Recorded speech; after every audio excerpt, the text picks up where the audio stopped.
Very good evening, friends. Today, uh, before we start reading the regulations, which are equally important, let us see some of the provisions regarding to insolvency professional and insolvency professional entities. I hope my screen is visible. Insolvency professional.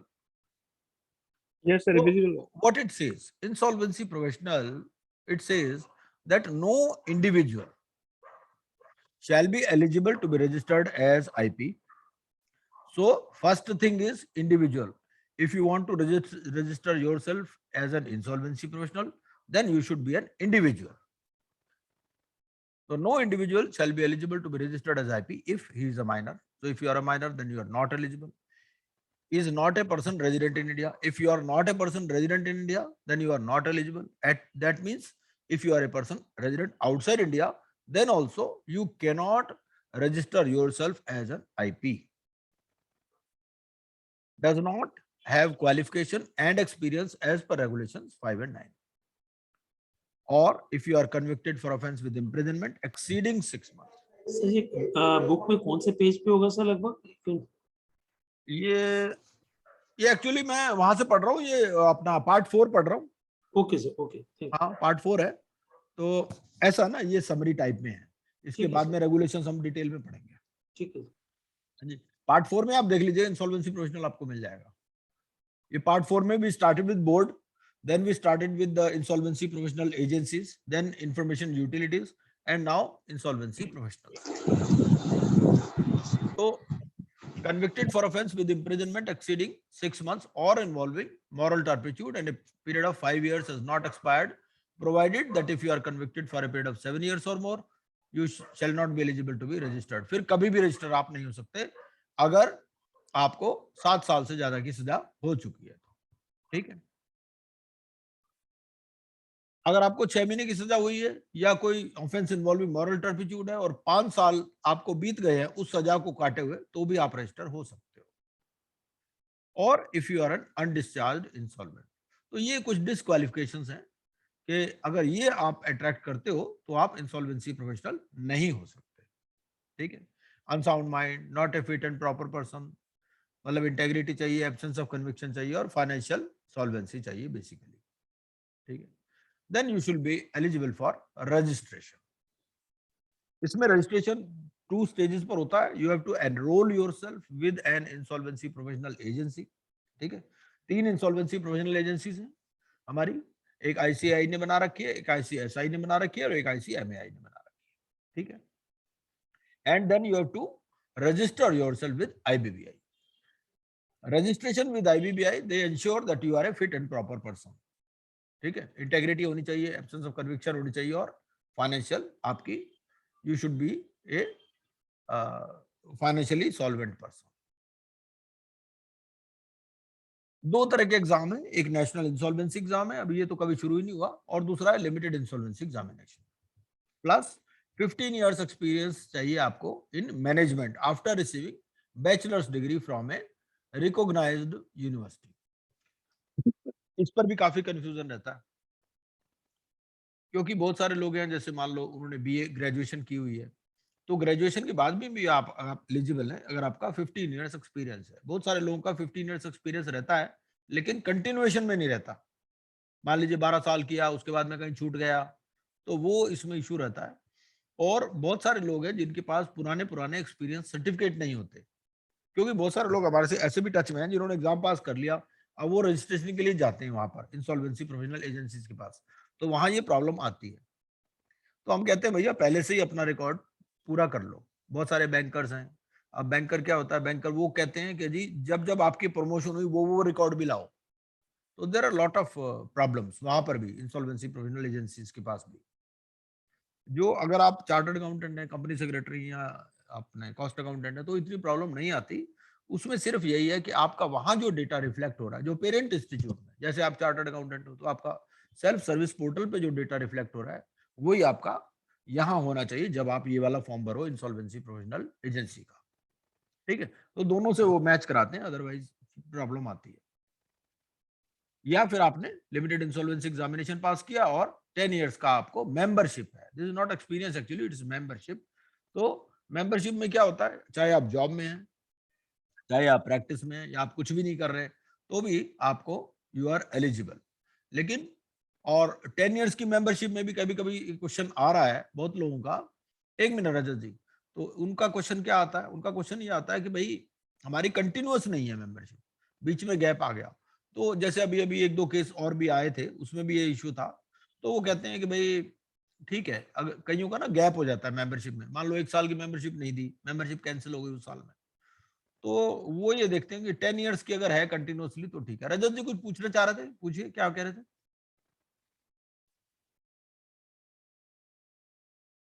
Rajat Mehra ji, you want to ask something? हाँ हाँ हाँ हाँ, unmute नहीं किए थे, mute हाँ, नहीं किए थे। अब आवाज आ रही है सर? आ रही, हाँ। हाँ।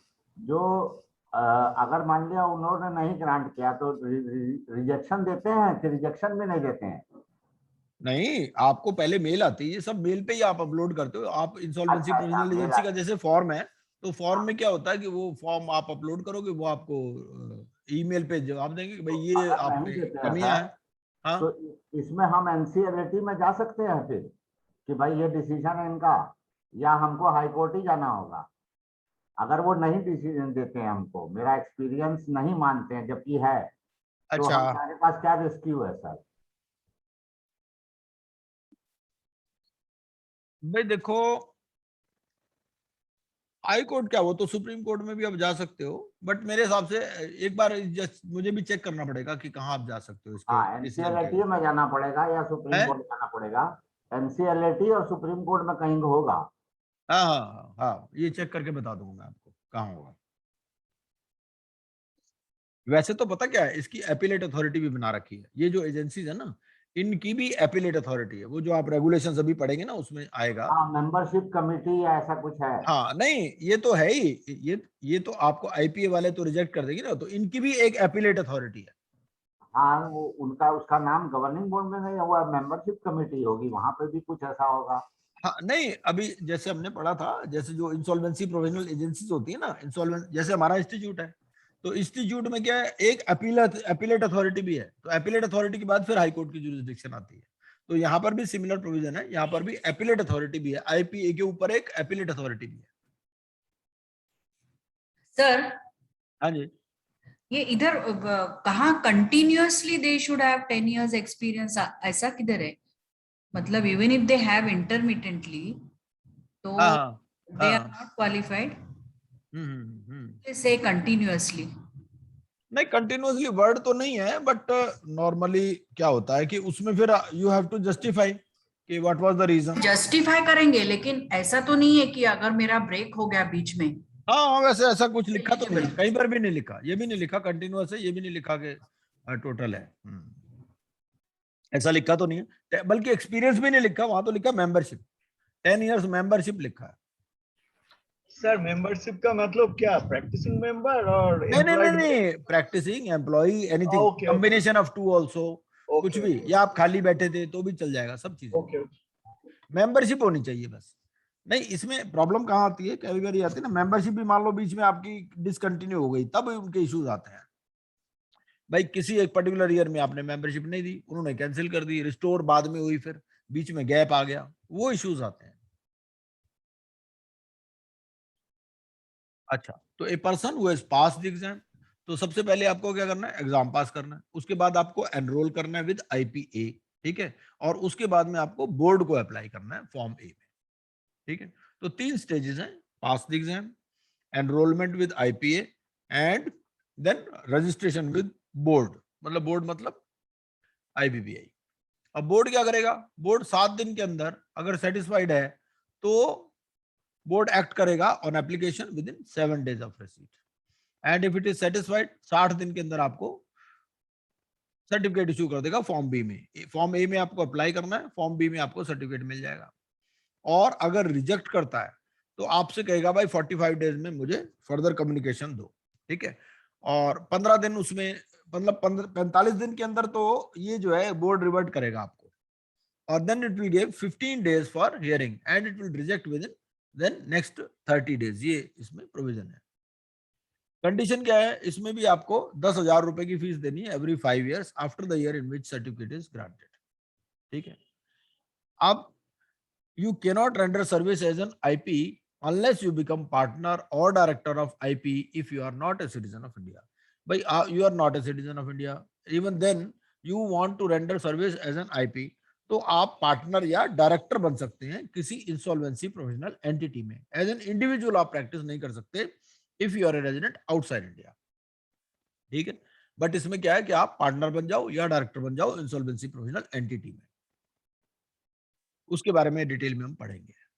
Then you have to take prior permission of board for shifting membership from IPA to another IP and after receiving NOC from both concerned IPA.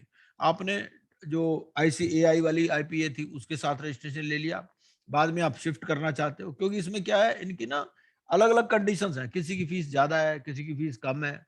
जैसे जो ICAI वाली है उसके पास ही सबसे ज्यादा रजिस्ट्रेशन है, लेकिन उनकी फीस ज्यादा है। जो ICWA वाले हैं उनकी फीस कम है, कई लोग उसमें शिफ्ट होना चाहते हैं, तो वहां से आप शिफ्ट भी हो सकते हो, लेकिन आपको दोनों से एनओसी लेना पड़ेगा। Then you have to maintain record of all your assignments for at least 3 years from the completion of such assignment. तो जो भी आप एज आईपी कोई भी असाइनमेंट करते हो तो कम से कम 3 साल तक वो रिकॉर्ड आपको करने हैं। ठीक है, और कोई भी ऑर्डर जो डिसिप्लिनरी कमेटी का ऑर्डर है, it shall not become effective until 30 days have elapsed from the date of the issue of order. ये किस लिए है? क्योंकि आपको अपील का टाइम इसमें दिया जाता है।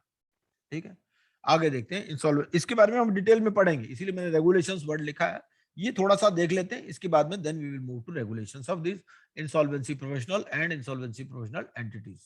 उसके अलावा बोर्ड वाले रेगुलेशंस भी देखेंगे। अब इंसॉल्वेंसी प्रोफेशनल एंटिटी ये क्या बोलते हैं? कोई भी एलएलपी, कोई registered partnership form, registered partnership form है, तो रजिस्टर्ड पार्टनरशिप फॉर्म आपकी वहां रजिस्ट्रार ऑफ फॉर्म्स के पास रजिस्टर होती है। ठीक है ना, और एक कंपनी दैट में भी रिकॉग्नाइज्ड एज आईपीई। तो इंसॉल्वेंसी प्रोफेशनल एंटिटी आपने बनानी, जैसे आप सीए भी हैं तो सीए बनने में आप एज एन इंडिविजुअल भी प्रैक्टिस कर सकते हैं और फर्म बना के भी कर सकते हैं। ऐसे यहाँ पर भी है, यहाँ पर भी आप एज एन इंडिविजुअल भी प्रैक्टिस कर सकते हैं और आप अपनी एक एंटिटी भी बना सकते हैं। ठीक है, अगर आप एज ए सीए मान लीजिए किसी फर्म में पार्टनर है और यहाँ पर एज एन इंडिविजुअल प्रैक्टिस करना चाहते हैं तो अलग से लेटर हेड छापोगे आप अपना। ठीक है, जैसे मान लो मेरी फर्म है रविंद्र गुप्ता एंड एसोसिएट्स, तो मैं एज आईपी बन जाऊं तो मैं अगर प्रैक्टिस करना चाहूं तो मैं रविंद्र गुप्ता इंसॉल्वेंसी प्रोफेशनल के नाम से अपना लेटर हेड छाप करके फिर प्रैक्टिस करूंगा, वो उसका अलग अकाउंट होगा। ठीक है, इसमें क्या होना चाहिए, इसका जो सोल ऑब्जेक्टिव है, it should to provide support services to IPs who are its partners और डायरेक्टर्स। हालांकि ये चेंज हो गया बाद में, इसमें ये कहा कि भाई पार्टनर्स को, डायरेक्टर्स को या किसी दूसरे प्रोफेशनल्स को भी आप सर्विस दे सकते हो, सपोर्ट सर्विसेज। इनिशियली ये था कि आप अपने पार्टनर्स या डायरेक्टर्स को ही सर्विस दे सकते हो, लेकिन अब इसमें चेंज आ चुका है। तो अब वो कहते हैं कि भाई आप किसी को भी, किसी भी इंसॉल्वेंसी प्रोफेशनल को या किसी इंसॉल्वेंसी प्रोफेशनल एंटिटी को सपोर्ट सर्विसेज दे सकते हो। बेसिक काम इसका ये है। नेटवर्थ इसमें 1 करोड़ रुपए की होनी चाहिए कम से कम। जो मेजॉरिटी ऑफ शेयर्स हैं they should be held by IPs, जो इसके डायरेक्टर्स हों in case it is a company. ठीक है, majority of capital contribution by IPs who are its partners in case of firm और एलएलपी। ठीक है, तो जो मेजॉरिटी ऑफ कैपिटल कंट्रीब्यूशन है या जो मेजॉरिटी ऑफ शेयर्स हैं वो आईपीज के ही होने चाहिए। ठीक है, फिर मेजॉरिटी ऑफ पार्टनर्स और डायरेक्टर्स आर आईपीज। इसका क्या मतलब है? इसका मतलब ये है कि जो माइनॉरिटी है वो अदर देन आईपी भी हो सकते हैं। ठीक है, majority of its whole time directors are IPs and none of its partners और directors is a partner or director in another IP. जैसे हमारे यहाँ सीए में क्या होता है, एक आदमी 4 फर्मों में भी पार्टनर बन सकता है, लेकिन यहाँ पर ऐसा नहीं है। वो कहते हैं कि जो भी पार्टनर है या कोई डायरेक्टर है, ठीक है, तो वो किसी दूसरी आईपीई में पार्टनर या डायरेक्टर नहीं बन सकता। ठीक है, जैसे होता है ना कंपनियों में भी, आप 4 कंपनियों में भी डायरेक्टर बन सकते हो, लेकिन अगर आप एक आईपीई में डायरेक्टर हो जो कि कंपनी फॉर्म में चल रही है, तो आप दूसरी आईपीई में डायरेक्टर नहीं बन सकते। ठीक, सर इसके यहाँ लिए एक क्वेश्चन है हाँ जी, सर, जैसे इसमें है कि टू प्रोवाइड सपोर्ट सर्विसेज, हाँ हाँ, तो देखिए अपने ऐसा है कि ये जो मैं बता देता हूँ आपका क्या क्वेश्चन, मैं समझ गया। जो आपको असाइनमेंट मिलता है वो आपको एज एन इंडिविजुअल नेम में ही मिलेगा। आईपीई के नाम में कोई असाइनमेंट नहीं मिलता, वो फर्म के नाम से कोई असाइनमेंट नहीं मिलेगा या कंपनी के नाम से कोई असाइनमेंट नहीं मिलेगा। टू पिन पॉइंट रिस्पॉन्सिबिलिटी, ये जो है ये सिर्फ ये है कि भाई आप फाइनेंशियल स्ट्रेंथ दिखा सकते हो, आप ये दिखा सकते हो भाई हमारे पास इतनी नेटवर्थ है, हमारे पास इतनी टर्नओवर है, टेंडरिंग पर्पज से कभी काम आ जाती है आईपीई। अदरवाइज आईपी और आईपीई में कोई फर्क नहीं है। ऐसा नहीं कि आईपीई कोई बेटर प्लेस्ड है, ऐसा कुछ नहीं है। और जो भी आपको असाइनमेंट मिलेगी वो आपके इंडिविजुअल नाम से आपके एनरोलमेंट नंबर के हिसाब से मिलती है। नहीं सर, मेरे मेरा हिसाब से यही क्वेश्चन क्वेश्चन था थोड़ा, आपका। हाँ पूछिए पूछिए, अब पूछिए। मेरा क्वेश्चन ये था कि ये सपोर्ट सर्विसेज तो कोई दे ही नहीं सकता ना, उसके पार्टनर और वो तो। क्या मतलब? सर जैसे कोई आईपी बना किसी सीडी के लिए, तो अपने हाँ। रिलेटिव्स को या उनको अपने जो पार्टनर्स और डायरेक्टर्स को तो कोई प्रोफेशनल एज ए इंगेज कर ही नहीं सकता वो।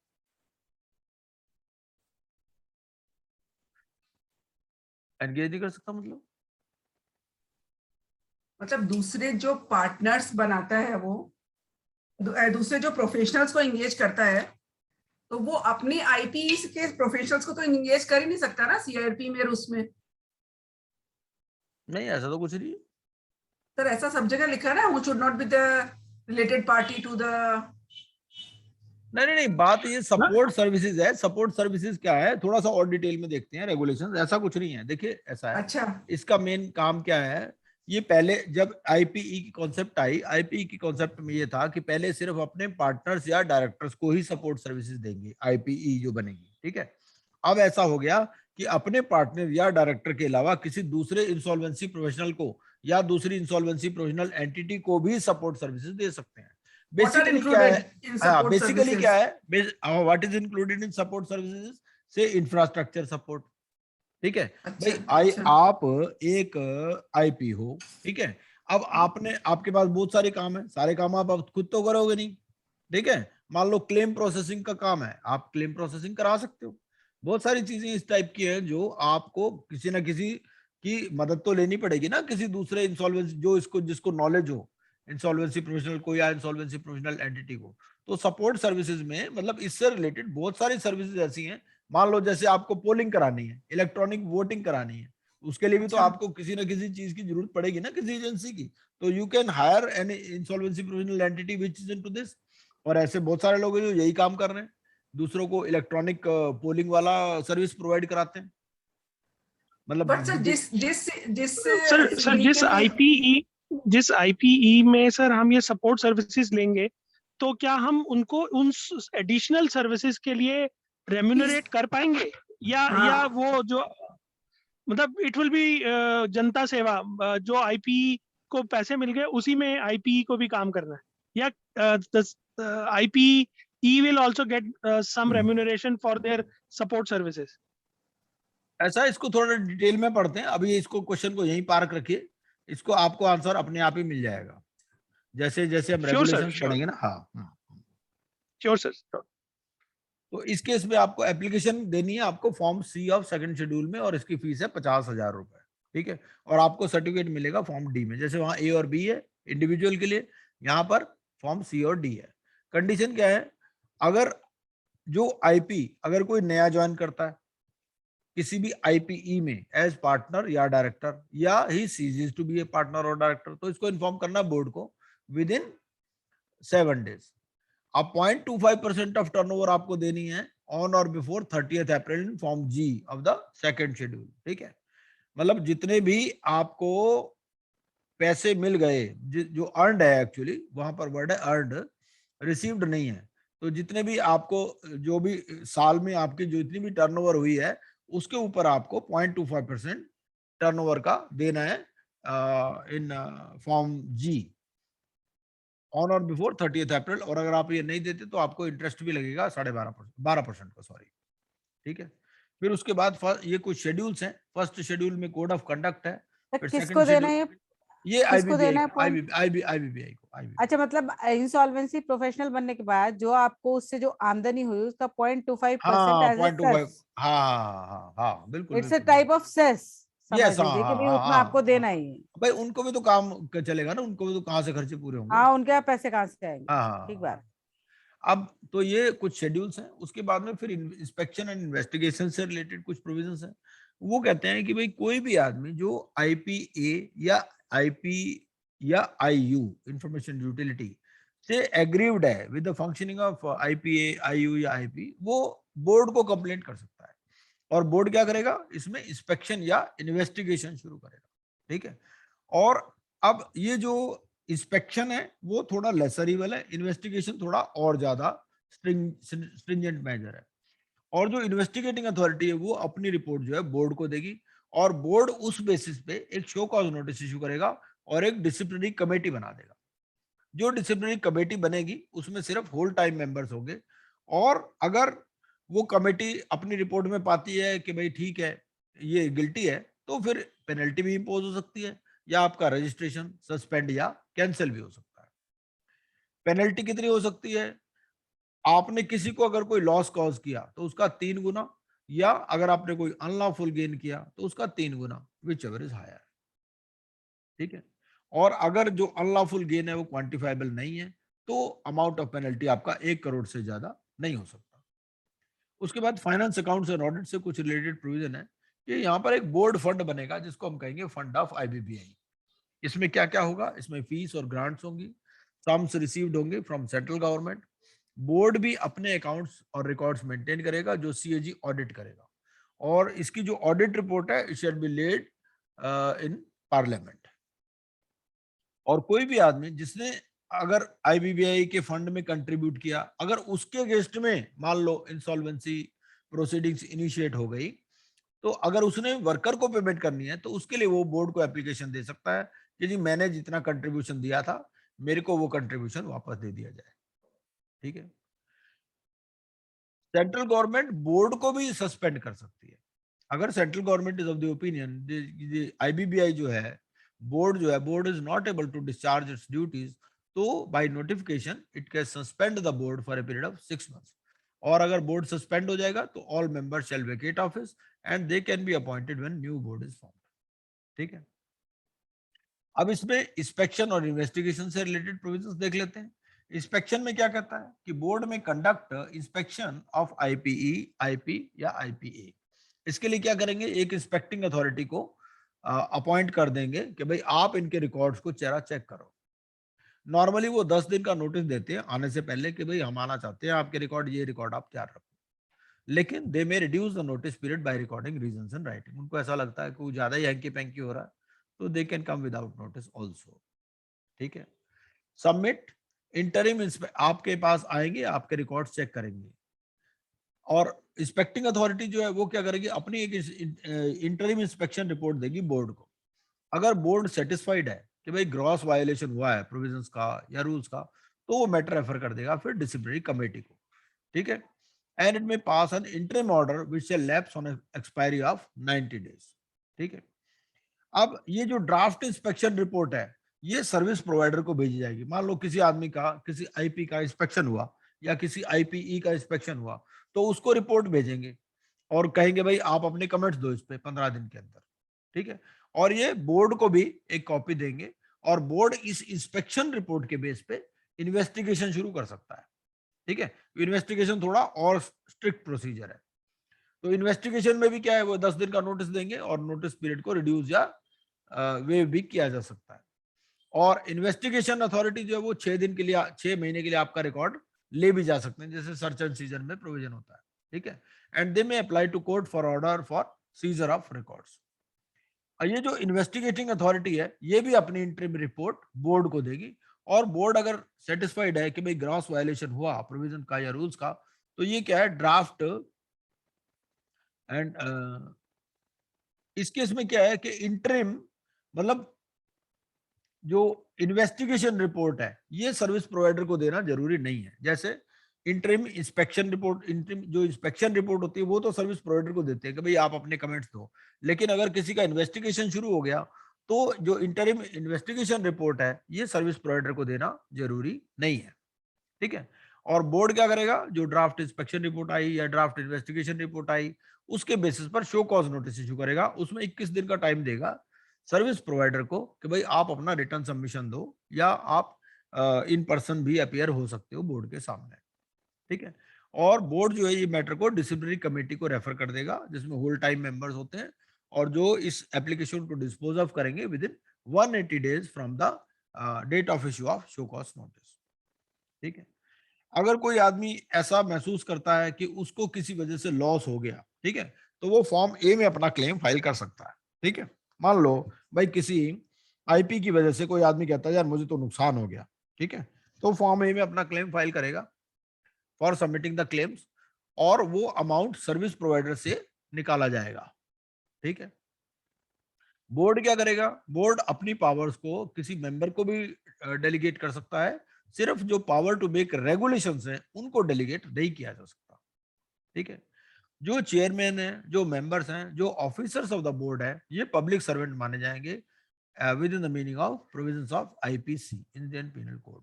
और सेंट्रल गवर्नमेंट में enter into agreement with government of any country outside India for enforcing the provisions of the code. कई बार क्या होता है कि बाहर की कंट्री भी इन्वॉल्व होती है, जैसे मान लो एक कंपनी है जिसके एसेट्स बाहर भी हैं, तो उस केस में फिर क्रॉस बॉर्डर इंसॉल्वेंसी के प्रोविजंस भी लागू होते हैं। ये क्रॉस बॉर्डर इंसॉल्वेंसी भी एक नया एरिया है और प्रोफेशनल्स को इस एरिया में भी बहुत अच्छा स्कोप है, बहुत कम लोग इस एरिया में प्रैक्टिस कर रहे हैं। And the provision of this code they will override other laws. और इसमें क्या है कि ये जो प्रेसिडेंसी टाउन्स इंसॉल्वेंसी एक्ट और प्रोविंशियल इंसॉल्वेंसी एक्ट ये रिपील हो गए हैं, और लेकिन इनमें जो पुरानी प्रोसीडिंग्स हैं दे विल कंटिन्यू। इसके बाद में हम जरा ना इसको देख लेते हैं डिटेल में। ठीक है, ये हमने समरी में पढ़ लिया है क्या चीज है। अब हम यहां से पढ़ते हैं पार्ट 4 से। ठीक है जी, मोटा मोटा मैंने आपको बता दिया बोर्ड के बारे में कि भाई बोर्ड क्या, ये जो है establishment and inspection of board जो है, ये कॉर्पोरेशन ऑफ बोर्ड, ये सेक्शन 188 में आता है। तो सेंट्रल गवर्नमेंट क्या कर सकती है, सेंट्रल गवर्नमेंट एक बोर्ड बना सकती है, एस्टेब्लिश बोर्ड कर सकती है, उसका नाम होगा insolvency and bankruptcy board of India. ये इसकी अपनी एक सेपरेट एंटिटी होगी, परपेचुअल सक्सेशन होगा, कॉमन सील होगी। ठीक है, और it can hold and dispose of property both movable and immovable and to contract and shall by the said name sue or be सूड। ठीक है, हेड ऑफिस इसका होगा नेशनल कैपिटल रीजन में। ठीक है, और नेशनल कैपिटल रीजन का क्या मतलब है, तो ये नेशनल कैपिटल रीजन का मतलब मिलेगा आपको national capital region planning board act के अंदर। ठीक है, कॉन्स्टिट्यूशन ऑफ बोर्ड में ये हम पहले भी पढ़ चुके हैं, इसमें एक चेयरपर्सन होगा, 3 मेंबर होंगे among officers of the central government. They will not be below the rank of joint secretary or equivalent. और ये तीनों किसको रिप्रेजेंट करेंगे, ministry of finance, ministry of corporate affairs और मिनिस्ट्री ऑफ लॉ। ये तीनों के तीनों मेंबर एक्स ऑफिशियो मेंबर होंगे। एक्स ऑफिशियो मेंबर का मतलब ये कि अपनी जो वहां by virtue of their official position they are members of the board. ठीक है, एक मेंबर नॉमिनेट होगा रिजर्व बैंक ऑफ इंडिया से, ये भी एक्स ऑफिशियो होगा, और फिर 5 अदर मेंबर्स होंगे। तो टोटल कितने हो गए, 1 और 3 4 और 1 5 और 5 10। ठीक है, तो साहब ने उस दिन बताया था कि 10 मेंबर हो सकते हैं। 5 other members to be nominated by the central government, of whom at least 3 shall be whole time member। तो ये 5 जो होंगे, 5 में से 3 जो है वो होल टाइम मेंबर्स होंगे। और ये जो चेयरपर्सन है, जो अदर मेंबर्स हैं, they shall be persons of ability integrity. ये तो थ्योरी है, ठीक है ना, कि भाई बढ़िया बढ़िया आदमी होंगे सारे नेचुरली, और उनको स्पेशल नॉलेज और एक्सपीरियंस होगा किस किस फील्ड में, लॉ, फाइनेंस, इकोनॉमिक्स, अकाउंटेंसी और एडमिनिस्ट्रेशन। जो अपॉइंटमेंट है चेयरपर्सन की and the members of the board other than the appointment of an ex officio member. ठीक है, ये कैसे होगा, जो एक्स ऑफिशियो है वो तो by virtue of their finance, by virtue of their official position आ जाएंगे। बाकियों की जो सिलेक्शन है वो इस सिलेक्शन कमेटी के थ्रू होगी, और उस सिलेक्शन जो चेयरपर्सन है ना उसको तो अपॉइंट करते हैं ये अपना सेंट्रल गवर्नमेंट। ठीक है, तो कैबिनेट सेक्रेटरी होगा उस सिलेक्शन कमेटी में, वो उस कमेटी का चेयरपर्सन होगा, इस सिलेक्शन कमेटी का। फिर secretary to the government of India होगा, to be nominated by central government, ये मेंबर होगा। ये सिलेक्शन कमेटी की हम बात कर रहे हैं। ठीक है, और चेयरपर्सन होगा आईबीबीआई का। ठीक है, इन case of selection of members of the board, ये मेंबर होगा चेयरपर्सन। ठीक है, जो चेयरपर्सन ऑफ आईबीबीआई होगा वो इस सिलेक्शन कमेटी का मेंबर होगा। ठीक है, और इस सिलेक्शन कमेटी में 3 एक्सपर्ट्स होंगे, finance, law, management, insolvency and related subject. अब आप ये देखो कि यहां पर और वहां पर फर्क है। यहां पर क्या है, ये पहले ऊपर बात कर रहा है, 2 में बात कर रहा है कि जो चेयरपर्सन है और जो अदर मेंबर्स हैं इनको स्पेशलाइज्ड नॉलेज और एक्सपीरियंस होगा किस किस फील्ड में, लॉ, फाइनेंस, इकोनॉमिक्स, अकाउंटेंसी और एडमिनिस्ट्रेशन। ठीक है, ये अलग चीज है। ये बात कर रहा है चेयरपर्सन और अदर मेंबर्स की, जो 10 मेंबर हमने टोटल गिने थे, 1, 3, 1 और 5, ये उनकी बात कर रहा है। ठीक है, अब यहाँ नीचे जो बात कर रहा है वो क्या बात कर रहा है, ये बात कर रहा है कि एक्सपर्ट्स की, जो सिलेक्शन कमेटी में एक्सपर्ट्स हैं, इनके लिए एक्सपर्ट ये अलग चीज है। यहाँ पर है finance, law, management, insolvency and related subjects. ठीक है, अब इसमें कितने मेंबर हो गए, एक तो कैबिनेट सेक्रेटरी हो गए सिलेक्शन कमेटी में, एक और एक 2, 2 और एक 3 और 3 और 3 6। ठीक है, टोटल 6 मेंबर हो गए सिलेक्शन कमेटी में। क्वेश्चन पूछ लेता है इन पे कि इसका सिलेक्शन कमेटी का चेयरपर्सन कौन होगा, और टर्म जो ऑफिस है, term of office of the chairperson and members other than x officio member, इनका कितना होगा, ये 5 इयर्स होगा। एक्स ऑफिशियो का क्यों नहीं लिखा, एक्स ऑफिशियो का इसलिए नहीं लिखा, मान लो 2 साल बाद रिटायर हो रहा है तो दूसरा आ जाएगा वो तो। ठीक है ना, ये चीज है। तो term of office of the chairperson and members other than x officio member shall be 5 years और till they attain the age of 65 years whichever is earlier and they shall be eligible for reappointment। तो ये eligible sir reappointment के लिए even beyond 65 years also they will be eligible?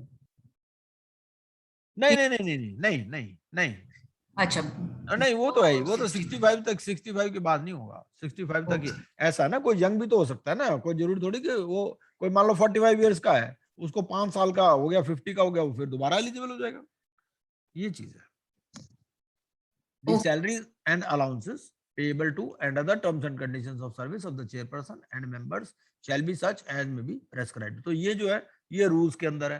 तो ये मैंने आपको बता दिया था, सर्विस कंडीशंस भी, वो 4.5 लाख रुपए और 4 लाख रुपए, ये ऊपर बता दिया था मैंने उस दिन आपको। ठीक है ना, रिमूवल ये आपको रूल्स में आएंगे। Removal of members from office, अब रिमूव कैसे कर सकते हो, अगर कोई अनडिस्चार्ज्ड बैंकरप्ट है, फिजिकली या मेंटली इनकेपेबल हो गया, या convicted of an offence involving moral turpitude, या उसने अपनी पोजीशन को अब्यूज कर लिया as to renders continuation of his detrimental to public interest. ठीक है, लेकिन अपॉर्चुनिटी ऑफ बीइंग हर्ड दी जाएगी। ठीक है, किस केस में, अंडर क्लॉज डी। ठीक है, इसका क्या मतलब है, इसका मतलब ए, बी और सी में कोई अपॉर्चुनिटी ऑफ बीइंग हर्ड देना भी जरूरी नहीं है।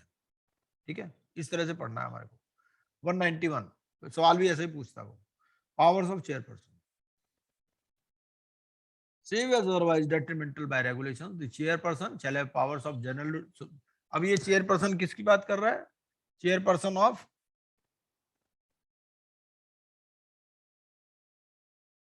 board। ठीक है, board के chairperson की बात कर रहा है। इसके बाद जनरल पावर रहेगी, जो जैसे एम एस साहू जी हैं, ये भी रिटायर होने वाले हैं, तो अभी प्रोसेस शुरू हो गया है, क्योंकि वो चाहते हैं कि मैं नहीं बनना चाहता अब चेयरपर्सन, तो अभी से प्रोसेस शुरू हो गया। 3-4 महीने बाद आप में जो लोग भी बनना चाहते हैं तो अप्लाई कर सकते हैं चेयरपर्सन के लिए। They are looking for a person. तो the chairperson shall have power of general superintendence and direction of the affairs of the board and may also exercise such other powers as may be delegated to him by the board. ठीक है, हाँ रजत जी पूछिए। हाँ sir, एक चीज बोलना चाहता हूँ। वो आईबीबीआई का जो चेयरपर्सन का interview this week is going on. They have selected a panel of already 6 people. अच्छा अच्छा, हाँ। Out of that one renowned insolvency lawyer Mr. Sumant Batra is also there. He is from Delhi actually. Okay, अच्छा। तो panel का interview अभी चल रहा है इस वीक में ही। अच्छा, गुड, बढ़िया, ठीक है। सर क्वेश्चन पूछा जाता है बोर्ड की जगह गवर्निंग बोर्ड, तो दोनों एक ही चीज है ना? नहीं, बोर्ड अलग है, गवर्निंग बोर्ड अलग है। क्या फर्क है सर दोनों में? भाई देखो, आप आगे पढ़ेंगे, हम उसके बारे में आएगा, अभी तो बोर्ड के रेगुलेशन शुरू करे हैं। हाँ, आएगा आगे आएगा। ठीक है जी, तो meetings of the board, board जो है जब भी चाहे मिल सकता है। Chairperson or if for any reason the chairperson is unable to attend any meeting of the board। ठीक है, तो नॉर्मली तो क्या कहते हैं, वो कहते हैं कि चेयरपर्सन ही जो है वो चेयरपर्सन होगा मीटिंग का भी। ठीक है, ये अभी मीटिंग ऑफ बोर्ड की बात हो रही है कि आईबीबीआई के जो मीटिंग हो रही है उनकी बात हो रही है। चेयरपर्सन जो है नॉर्मली वो चेयरपर्सन ऑफ बोर्ड है आईबीबीआई, वही चेयरपर्सन ऑफ मीटिंग भी होगा, जो जितनी भी मीटिंग होगी। लेकिन अगर वो अटेंड नहीं कर सकता तो कोई दूसरा मेंबर जो है वो भी चेयरपर्सन, वो भी प्रिजाइड कर सकता है मीटिंग को। ठीक है, जो भी क्वेश्चंस आएंगे बोर्ड के सामने वो मेजॉरिटी वोट से डिसाइड होंगे। मेजॉरिटी वोट कैसे, जो प्रेजेंट एंड वोटिंग है। ठीक है, और अगर इक्वालिटी ऑफ वोट है तो जो चेयरपर्सन है, या अगर चेयरपर्सन नहीं है तो उनकी एब्सेंस में जो भी मेंबर प्रिजाइड कर रहा है उसका सेकंड या कास्टिंग वोट होगा। ठीक है, अब मेंबर किस मीटिंग में पार्टिसिपेट नहीं कर सकते? ठीक है, जो डायरेक्टर है कंपनी में। ठीक है, and who as such director has any direct or indirect pecuniary interest. अगर वहां मीटिंग में कोई ऐसी चीज डिस्कस हो रही है बोर्ड की मीटिंग में, ठीक है, अगर कोई आदमी जो है वो किसी कंपनी का डायरेक्टर भी है, ठीक है, और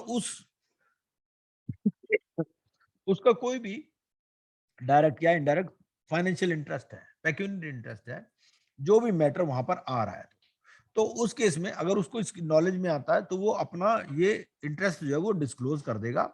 and such disclosure shall be recorded in the proceedings of the board and the member shall not take part in any deliberation or decision of the board with respect to that matter। तो उस case में वो part भी नहीं लेगा deliberation में या decision of the board में उस मैटर से रिलेटेड। ठीक है, वैकेंसीज अगर कोई हो गई हैं तो they will not invalidate proceedings of the board and officers and employees of the board. ठीक है, अब मान लो कोई जो बोर्ड है, बोर्ड में हमने बताया भाई एक आदमी ये होगा, 3 आदमी होंगे, 5 आदमी होंगे, इसमें कोई वैकेंसी हो गई या कोई डिफेक्ट हो गया कॉन्स्टिट्यूशन ऑफ द बोर्ड में, मान लो किसी ने सिलेक्शन ही चैलेंज कर दिया। ठीक है ना, तो अगर उसमें कोई भी एक्ट या कोई प्रोसीडिंग हुई है बोर्ड की तो वो इनवैलिडेट नहीं होगी। ठीक है, चाहे मान लो किसी अपॉइंटमेंट में कोई डिफेक्ट हो या कोई इरेगुलरिटी हो in the procedure of the board not affecting the merits of the quiz.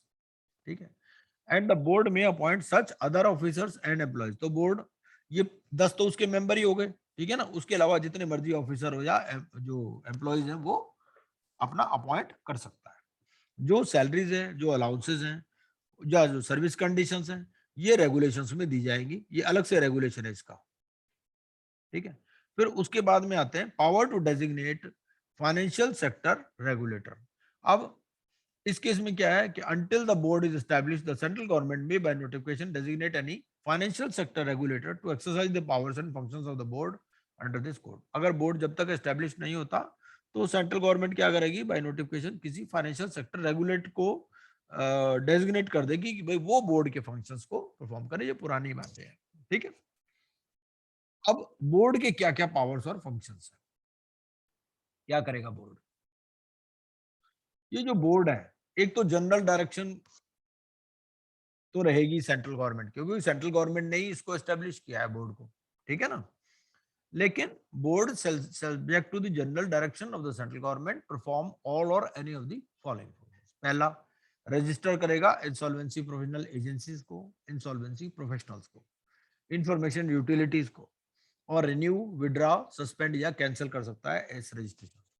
ठीक है, it can promote the development of and regulate the working and practices of the insolvency professionals, IPA, IUs and other institutions in furtherance। ठीक है, तो ये board के कुछ काम है, आगे देखते हैं। Specify the minimum eligibility requirement for registration of insolvency professional agencies, insolvency professional, क्योंकि सबको रजिस्ट्रेशन कौन दे रहा है? ये बोर्ड ही दे रहा है। ठीक है भाई, IPA किसी ने को रजिस्टर करानी हो तो बोर्ड के पास, बोर्ड ही तो रजिस्टर कर रहा है ना, आईपी को भी बोर्ड रजिस्टर कर रहा है, इंफॉर्मेशन यूटिलिटी को भी बोर्ड रजिस्टर कर रहा है, बोर्ड से ही सर्टिफिकेट मिलता है सबको।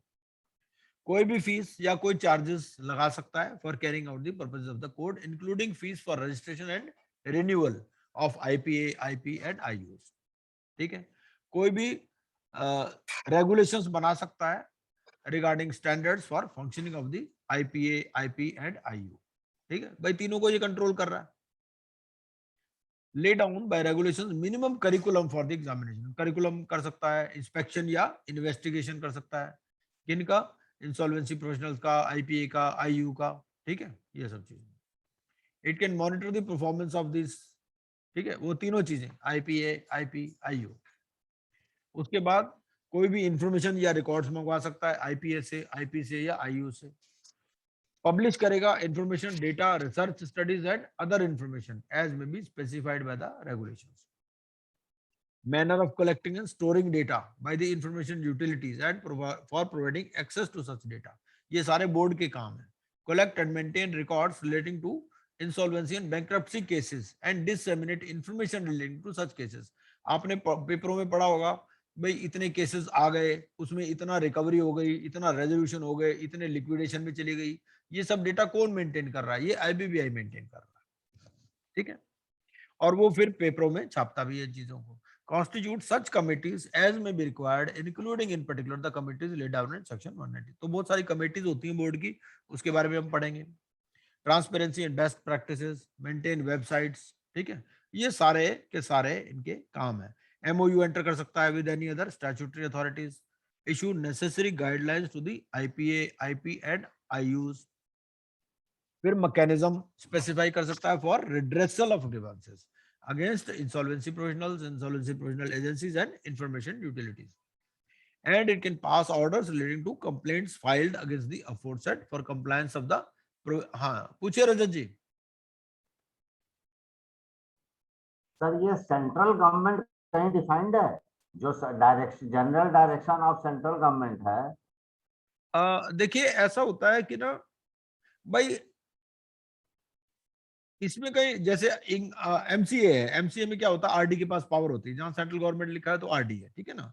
अब यहाँ पर भी क्या है, यहाँ पर भी नेचुरली किसी ना किसी सेक्रेटरी के थ्रू कोई पावर एक्सरसाइज होगी, बोर्ड की पावर, बोर्ड के ऊपर जैसे भी जो कोई कैबिनेट से है. IBC में कहीं बताया नहीं. Central government ministry of agriculture वाला भी भेज सकता है फिर तो चिट्ठी. नहीं, ऐसा नहीं है, ऐसा नहीं है. देखिए ऐसा है ना भाई, देखो ministry of law and justice, ministry of corporate affairs, यही दो मिनिस्ट्री हैं जो इसको कंट्रोल करती हैं बेसिकली. और मिनिस्ट्री ऑफ बैंकिंग भी इंस्ट्रक्शन दे सकता है. मैंने मिनिस्ट्री ऑफ फाइनेंस मिनिस्ट्री नहीं, बेसिकली MCA के थ्रू ही चल रहा है ये जो सारा प्रोसीजर चल रहा है ना MCA के. डिफाइंड तो नहीं है ना सर? हाँ डिफाइंड नहीं है वो तो. देखो इस पर केस लॉ भी हो चुका है. केस लॉ उन्होंने कहा था ministry of law and justice से रिपोर्ट आनी चाहिए इनका, और हो रहा है MCA से. वो सब हम पढ़ेंगे डिटेल में, आगे आएंगे पढ़ेंगे. ठीक है, तो स्पेसिफाई, हाँ वो आपकी बात ठीक है कि ऐसा कोई कहीं डिफाइंड नहीं है. तो specify mechanism for redressal of grievances against. ठीक है, ये हो गया. फिर कोई कंडक्ट पीरियोडिक स्टडी, सर्च, ये सब चीजें कर सकता है. बहुत सारी बातें हैं, आगे चलते हैं. कोई पब्लिक कंसल्टेशन के लिए रेगुलेशंस, गाइडलाइंस बना सकता है. ठीक है, फिर ये मॉडल बायलॉज बनाएगा. It may make a model bylaws जो IPA अडॉप्ट करेंगी. ठीक है ना. उसमें क्या रहेगा, minimum standard of professional competence रहेंगे ऑफ द मेंबर्स. ठीक है, standard for professional and ethical conduct. ठीक है, requirement for enrolment of person as members of IPA which shall be non discriminatory. तो ये मॉडल बायलॉज इन्होंने बना भी रखे हैं. So for the purpose of this clause, the term non-discriminatory means lack of discrimination on ground of religion, caste, gender or place of birth and such other grounds as may be specified. ठीक है, उसके बाद में ये other functions में आ रहा है आपके ना. ये मॉडल बायलॉज बना रहा है, तो मॉडल बायलॉज में ये चीजें रहेंगी. ठीक है, minimum standard of professional competence, standard for professional and ethical conduct, requirement for enrolment, manner of granting membership. फिर एक गवर्निंग बोर्ड बनाएगा for internal governance and management. अब देखो यहाँ पर आ गया, यहाँ आपके क्वेश्चन का जवाब आ गया मेरा जी. ये हो गया गवर्निंग बोर्ड. वो बोर्ड अलग है, गवर्निंग बोर्ड अलग है, दोनों में डिफरेंस है. ठीक है, बोर्ड बना रहा है गवर्निंग बोर्ड. ठीक है ना. तो setting up of a governing board for the internal governance and management of insolvency provisional agency in accordance with the regulations specified. ये काम है. ठीक है, जो information required to be submitted by members including the form and time. ठीक है, फिर specific classes of person to whom services shall be provided at concessional rates or for no remuneration by member. तो ये भी कर सकते हैं ये कि भाई किसी को, जैसे हमारा लीगल सर्विसेज अथॉरिटी बनी हुई है ना, जैसे जुडिशियल सर्विसेज अथॉरिटी, कि भाई वो गरीब लोगों को सर्विस फ्री में देते हैं. तो यहाँ पर भी ये है कि दे कैन स्पेसिफाई कि भाई ऐसे जो कुछ लोग होंगे जिनको ये कंसेशनल रेट पे या फ्री में सर्विसेज देंगे. The grounds on which penalties may be levied upon the members. ठीक है, fair and redressal of grievances grounds, ये सारी चीजें इसमें इसके अंदर हैं. ये बोर्ड के सारे हैं. ठीक है, इनको आप पढ़ सकते हो, जनरल सी चीजें हैं, कोई खास बात नहीं है. और सिविल कोड की सारी पावर है। तो सिविल कोड में क्या होता है, वो जैसे discovery and production of books, summoning and enforcing attendance, inspection, issuing of commission. ठीक है। अब बनता है इसमें constitution of advisory committee, executive committee और अदर कमेटी। अब बोर्ड जो है क्या क्या बना सकता है, एडवाइजरी कमेटी बना सकता है और एग्जीक्यूटिव कमेटीज बना सकता है या अदर कमेटीज बना सकता है, जिसमें क्या रहेगा, एक चेयरपर्सन रहेगा और सच अदर मेंबर्स रहेंगे जो कि रेगुलेशंस में डिफाइंड होंगे। ठीक है। अगर बोर्ड जो है अपना काम नहीं करता with in the period specified, भाई बोर्ड के लिए भी कुछ है कि भाई बोर्ड ने मान लो 10 दिन के अंदर रिवर्ट करना है, एडजुडिकेटिंग अथॉरिटी पूछती है, तो the relevant adjudicating authority may for reasons to be recorded in writing condone the delay. ठीक है। कई जगह लिखा ना कि भाई एडजुडिकेटिंग अथॉरिटी बोर्ड से पूछेगी, बोर्ड रिवर्ट करेगा, तो बोर्ड अगर रिवर्ट नहीं करता तो क्या होगा, इसको जवाब यहाँ पर मिल जाता है। तो एडजुडिकेटिंग अथॉरिटी उसको डिले को कंडोन कर सकती है। चैप्टर 3 फिर इसमें आता है इंसॉल्वेंसी प्रोफेशनल एजेंसीज के बारे में। एजेंसीज के बारे में क्या है भाई, कोई भी पर्सन जो है it can not function as IPA without valid certificate of registration. अब प्रिंसिपल गवर्निंग क्या है इसमें, इसका मेन काम क्या होगा आईपीए का, to promote professional development and regulation of insolvency professionals, to promote the services of competent insolvency professionals, to promote good professional and ethical conduct, to protect interest, to promote growth of IPA. ठीक है। Registration कैसे होगा, registration इसका board को आपको apply करना है अगर आप आईपीए बनाना चाहते हैं। ठीक है। ये हमने कुछ डिटेल पहले भी पढ़ ली है, मैंने उस पहले दिन आज भी थोड़ी बहुत डिटेल पढ़ी थी आईपीए के बारे में। ठीक है ना, आज नहीं पहले ही कर चुके थे हम, जब हमने बोर्ड का आईपीए और इंफॉर्मेशन यूटिलिटी के बारे में पढ़ा था 2-3 दिन पहले जो क्लास हुई थी। ठीक है। और आपको एक्नॉलेज करनी है बोर्ड को विद इन 7 डेज। ये सारा है registration of insolvency professional agencies के बारे में। Registration of insolvency professional agency. ठीक है। ये फिर रेगुलेशंस में देगा भाई कौन सा फॉर्म है, 7 दिन के अंदर एक्नॉलेज होगा। ठीक है। और अगर सेटिस्फाइड होगा तो क्या करेगा कि भाई ये सर्टिफिकेट ग्रांट कर देगा, और अगर रिजेक्ट करना चाहता है तो फिर अपॉर्चुनिटी ऑफ बीइंग हट देगा। ठीक है। और ऐसा कोई ऑर्डर जो है it shall be communicated to the applicant within a period of 15 days. ठीक है। बोर्ड क्या करेगा, board will issue a certificate of registration to the applicant in such form and manner as may be specified. तो इसके दूसरे regulations फिर आओ फिर आप, ठीक है, वो भी देखेंगे हम। बोर्ड फिर रिन्यू भी कर सकता है, कैंसिल भी कर सकता है। ठीक है। आईपीए का रजिस्ट्रेशन, और फिर उसमें भी अपॉर्चुनिटी ऑफ बीइंग हर्ड देगा। ठीक है ना। Provided further that no such order shall be passed by any member except whole time member of the board. तो इस पे भी सवाल पूछ लेता है कि अगर आपने कोई कैंसिल करना है किसी का रजिस्ट्रेशन, तो वो भी जो है होल टाइम मेंबर के अलावा बहुत सारे फंक्शन जो है होल टाइम मेंबर के पास ही हैं, जो पार्ट टाइम मेंबर्स है वो ये फंक्शन परफॉर्म नहीं कर सकते।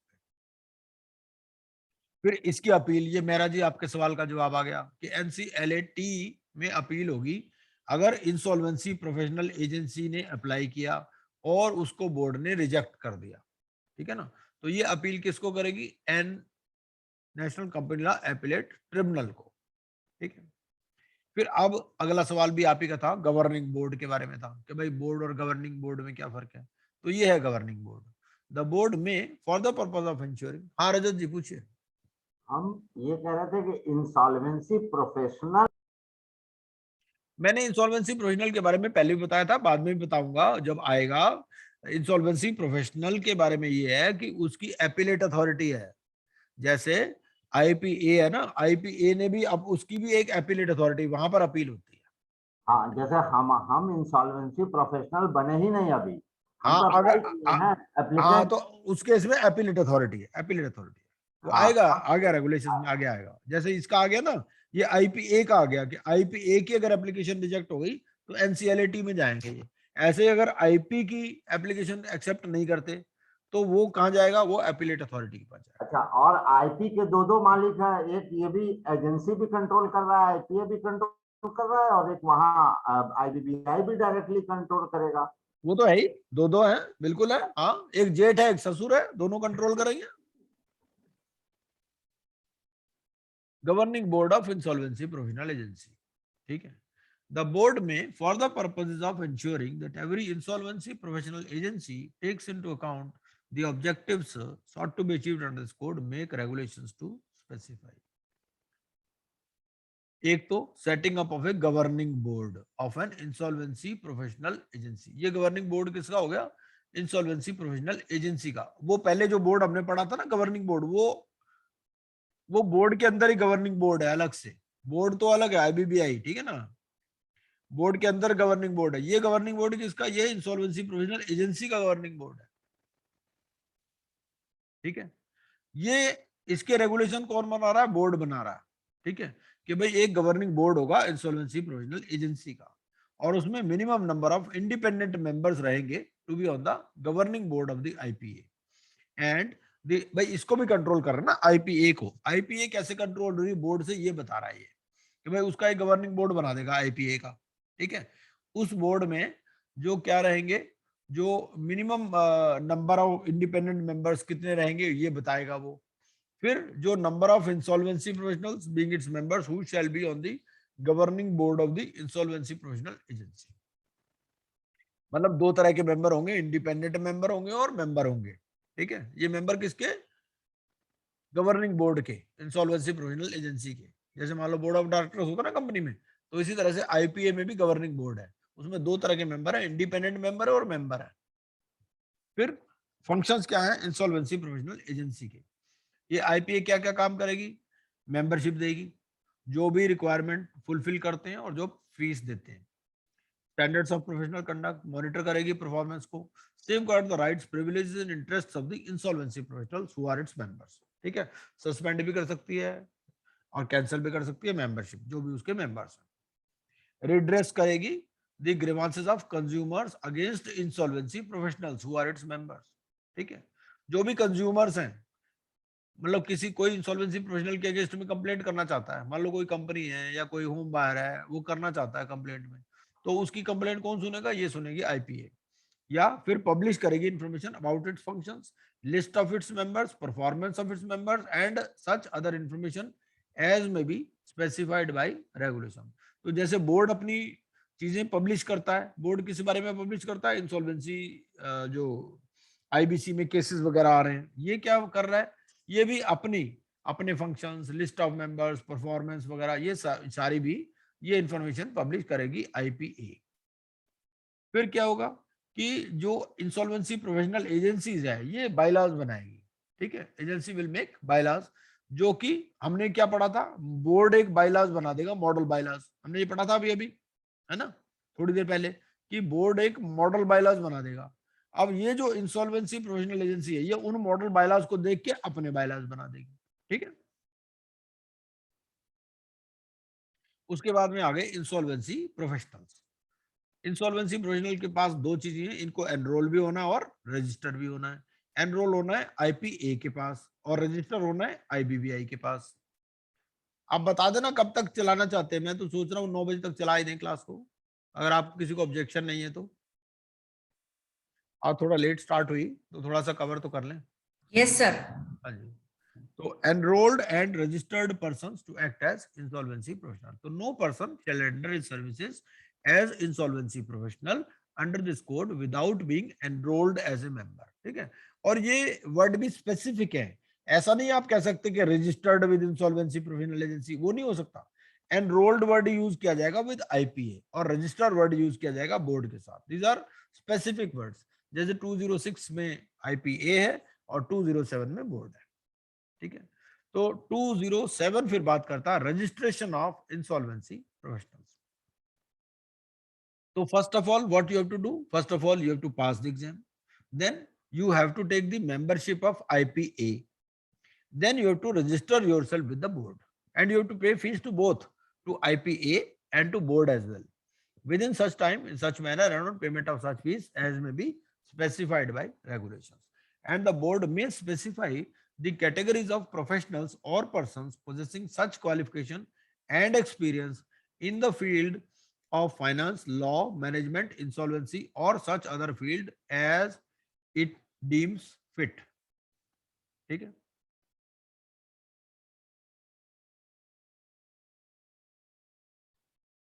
एक्चुअली क्या है, ये जनरल चीजें हैं। जैसे जब नया नया इंसॉल्वेंट ये आईबीसी कोड आया, उस टाइम भाई ना तो किसी ने एग्जाम पास किया था।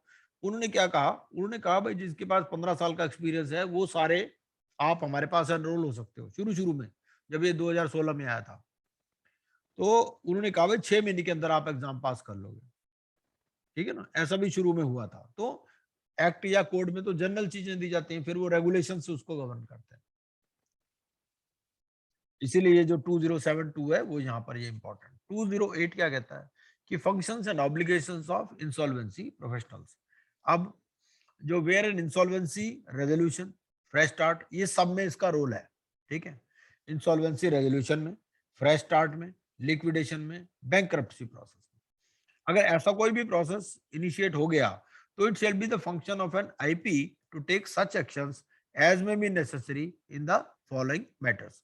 तो फ्रेश स्टार्ट अगर करना है तो यही कराएगा। इंडिविजुअल इंसॉल्वेंसी रेजोल्यूशन प्रोसेस है, ही विल बी एंटाइटल्ड, ठीक है। तो सीआईआरपी किसी की शुरू करनी है, इंडिविजुअल बैंकरप्सी शुरू करनी है, लिक्विडेशन करनी है, ठीक है ना। Every insolvency professional shall abide by the following code of conduct.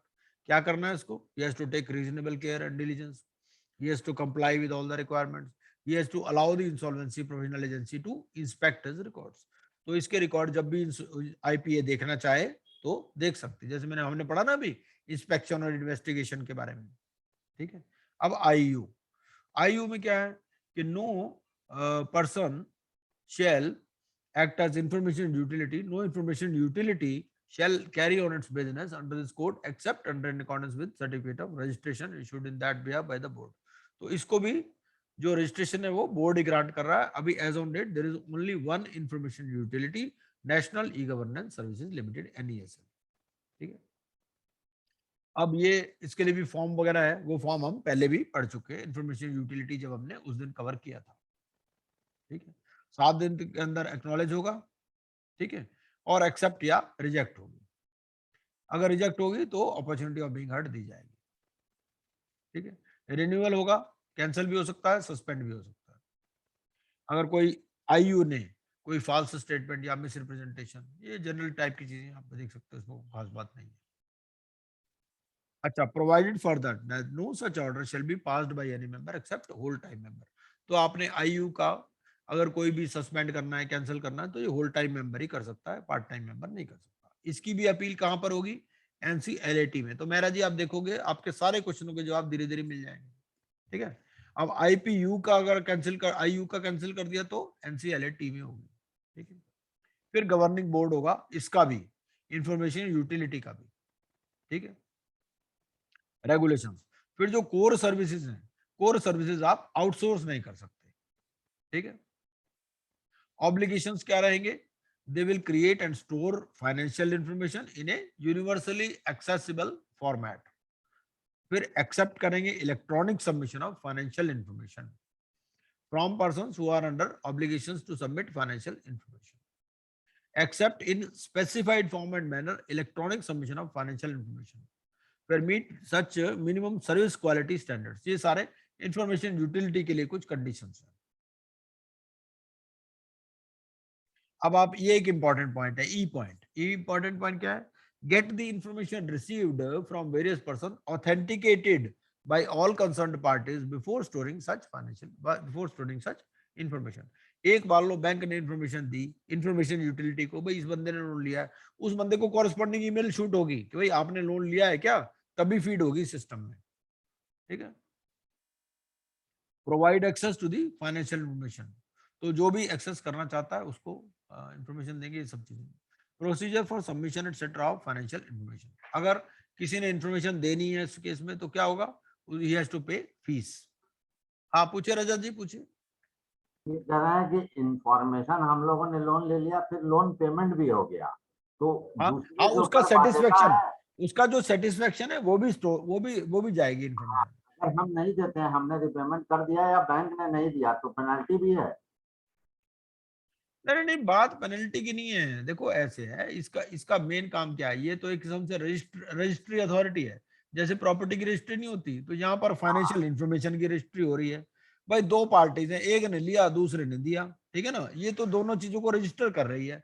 Loan जब दे रहे हैं तब भी रजिस्टर कर रही है, कोई चार्ज क्रिएट हो रहा है तब भी रजिस्टर कर रही है, कोई सेटिस्फेक्शन ऑफ चार्ज हो रहा है तो भी रजिस्टर कर रही है, ये सब चीजें कर रही है। हाँ लेकिन और वहाँ अल्टीमेट पर्पज ये है, अल्टीमेट पर्पज इसका ये है कि यहीं से ही जो है इंफॉर्मेशन कलेक्ट हो जाए। मान लो किसी ने लोन लिया, ये चीज प्रूव करने के लिए अभी उसको क्या करना पड़ता है कि भाई मैंने लोन दिया था, वो लोन एग्रीमेंट देगा, ये सब करेगा। बाद में वो कहते हैं भाई इंफॉर्मेशन यूटिलिटी का रिकॉर्ड दे दो, बस यही यही अपने आप में कंक्लूसिव प्रूफ मान लिया जाएगा। अल्टीमेट पर्पज ये है। भाई किसी ने लोन लिया नहीं लिया ये भी बहुत मैटर ऑफ कंटेंशन रहता है ना, एक पार्टी कहते हैं मैंने दिया, दूसरे कहते हैं मैंने लिया ही नहीं। तो वो कहते हैं अगर यहाँ पर रजिस्टर्ड है NESL में तो इसका मतलब लिया ही होगा लोन। ठीक सर, ठीक sir. Procedure for submission etcetera of financial information, तो जो भी इंफॉर्मेशन देना चाहता है उसके लिए भी फीस है, जो लेना चाहता है उसके लिए भी फीस है। ठीक है, अगर कोई सिक्योरिटी इंटरेस्ट क्रिएट किया है वो भी होगा। ठीक है ना, और ऑपरेशनल क्रेडिटर में submit financial information to information. तो ऑपरेशनल क्रेडिटर आप NESL की साइट पे जाओ, आपको अलग अलग लॉगिन मिलेंगे, financial creditor, operational creditor, banker, registered user, इस तरह से।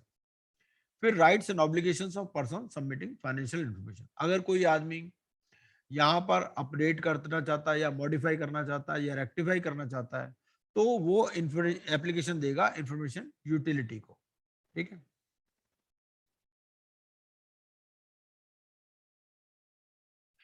अब ये कहता है कि भाई एक आदमी ने जो इंफॉर्मेशन यूटिलिटी को इंफॉर्मेशन दे दी वो किसी दूसरे आदमी को इंफॉर्मेशन नहीं देगा अनलेस इट इज स्पेसिफाइड। मतलब एक से ज्यादा इंफॉर्मेशन यूटिलिटी अगर एस्टेब्लिश होती है तो एक ही इंफॉर्मेशन यूटिलिटी के साथ वो इंफॉर्मेशन स्टोर होगी। पर्पज ये है, अभी तो है ही एक ही। खैर अब इंस्पेक्शन एंड इन्वेस्टिगेशन, ठीक है, मोटा मोटा हमने देख लिया था और देख लेते हैं। कोई भी आदमी जो एग्रीव्ड है with the functioning of an insolvency professional agency या IP या IU, वो कंप्लेंट तो करेगा ना, कंप्लेंट करेगा बोर्ड को। ठीक है, अब बोर्ड को जो कंप्लेंट करेगा वो दूसरे रेगुलेशन में आएगा। ठीक है, अब जब बोर्ड को कंप्लेंट मिल गई या बोर्ड सो मोटो भी एक्शन ले सकता है। Board has reason to believe, grounds to believe that IPA या IP या IU इसने कोई कॉन्ट्रावेंशन किया है, तो ये क्या करेगा, ये एक इन्वेस्टिगेटिंग अथॉरिटी। हाँ प्रकाश कुकरेजा जी बोलिए। सर ये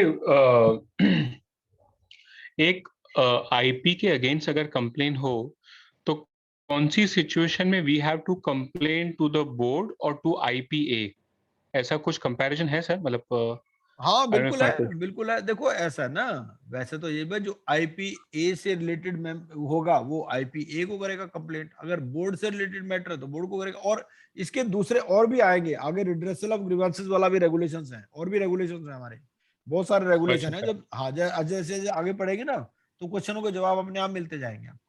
ठीक है सर, चलिए ओके। जैसे मेहरा जी के काफी सवाल अब क्लियर होते जा रहे हैं, वो क्या आगे आगे अपने आप जवाब आते जा रहे हैं।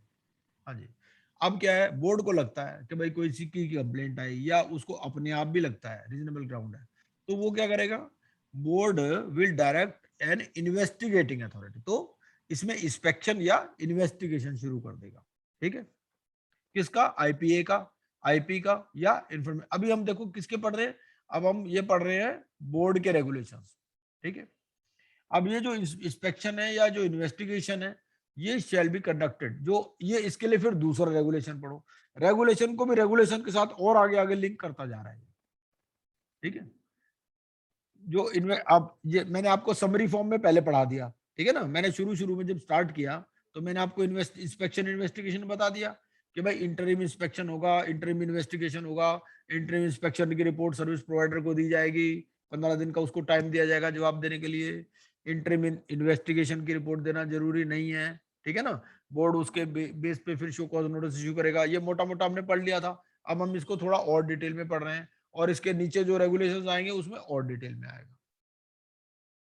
ठीक है, अब जो इन्वेस्टिगेटिंग अथॉरिटी है, may in the course of such inspection or investigation require, मैंने आपको समरी फॉर्म में इसीलिए पढ़ा दिया, यहाँ ना कंफ्यूजन ज्यादा क्रिएट होता है, तो आपको इसके अंदर ही मार्क कर लेना होगा कि ये इसका दूसरे कौन से रेगुलेशन के साथ लिंक है।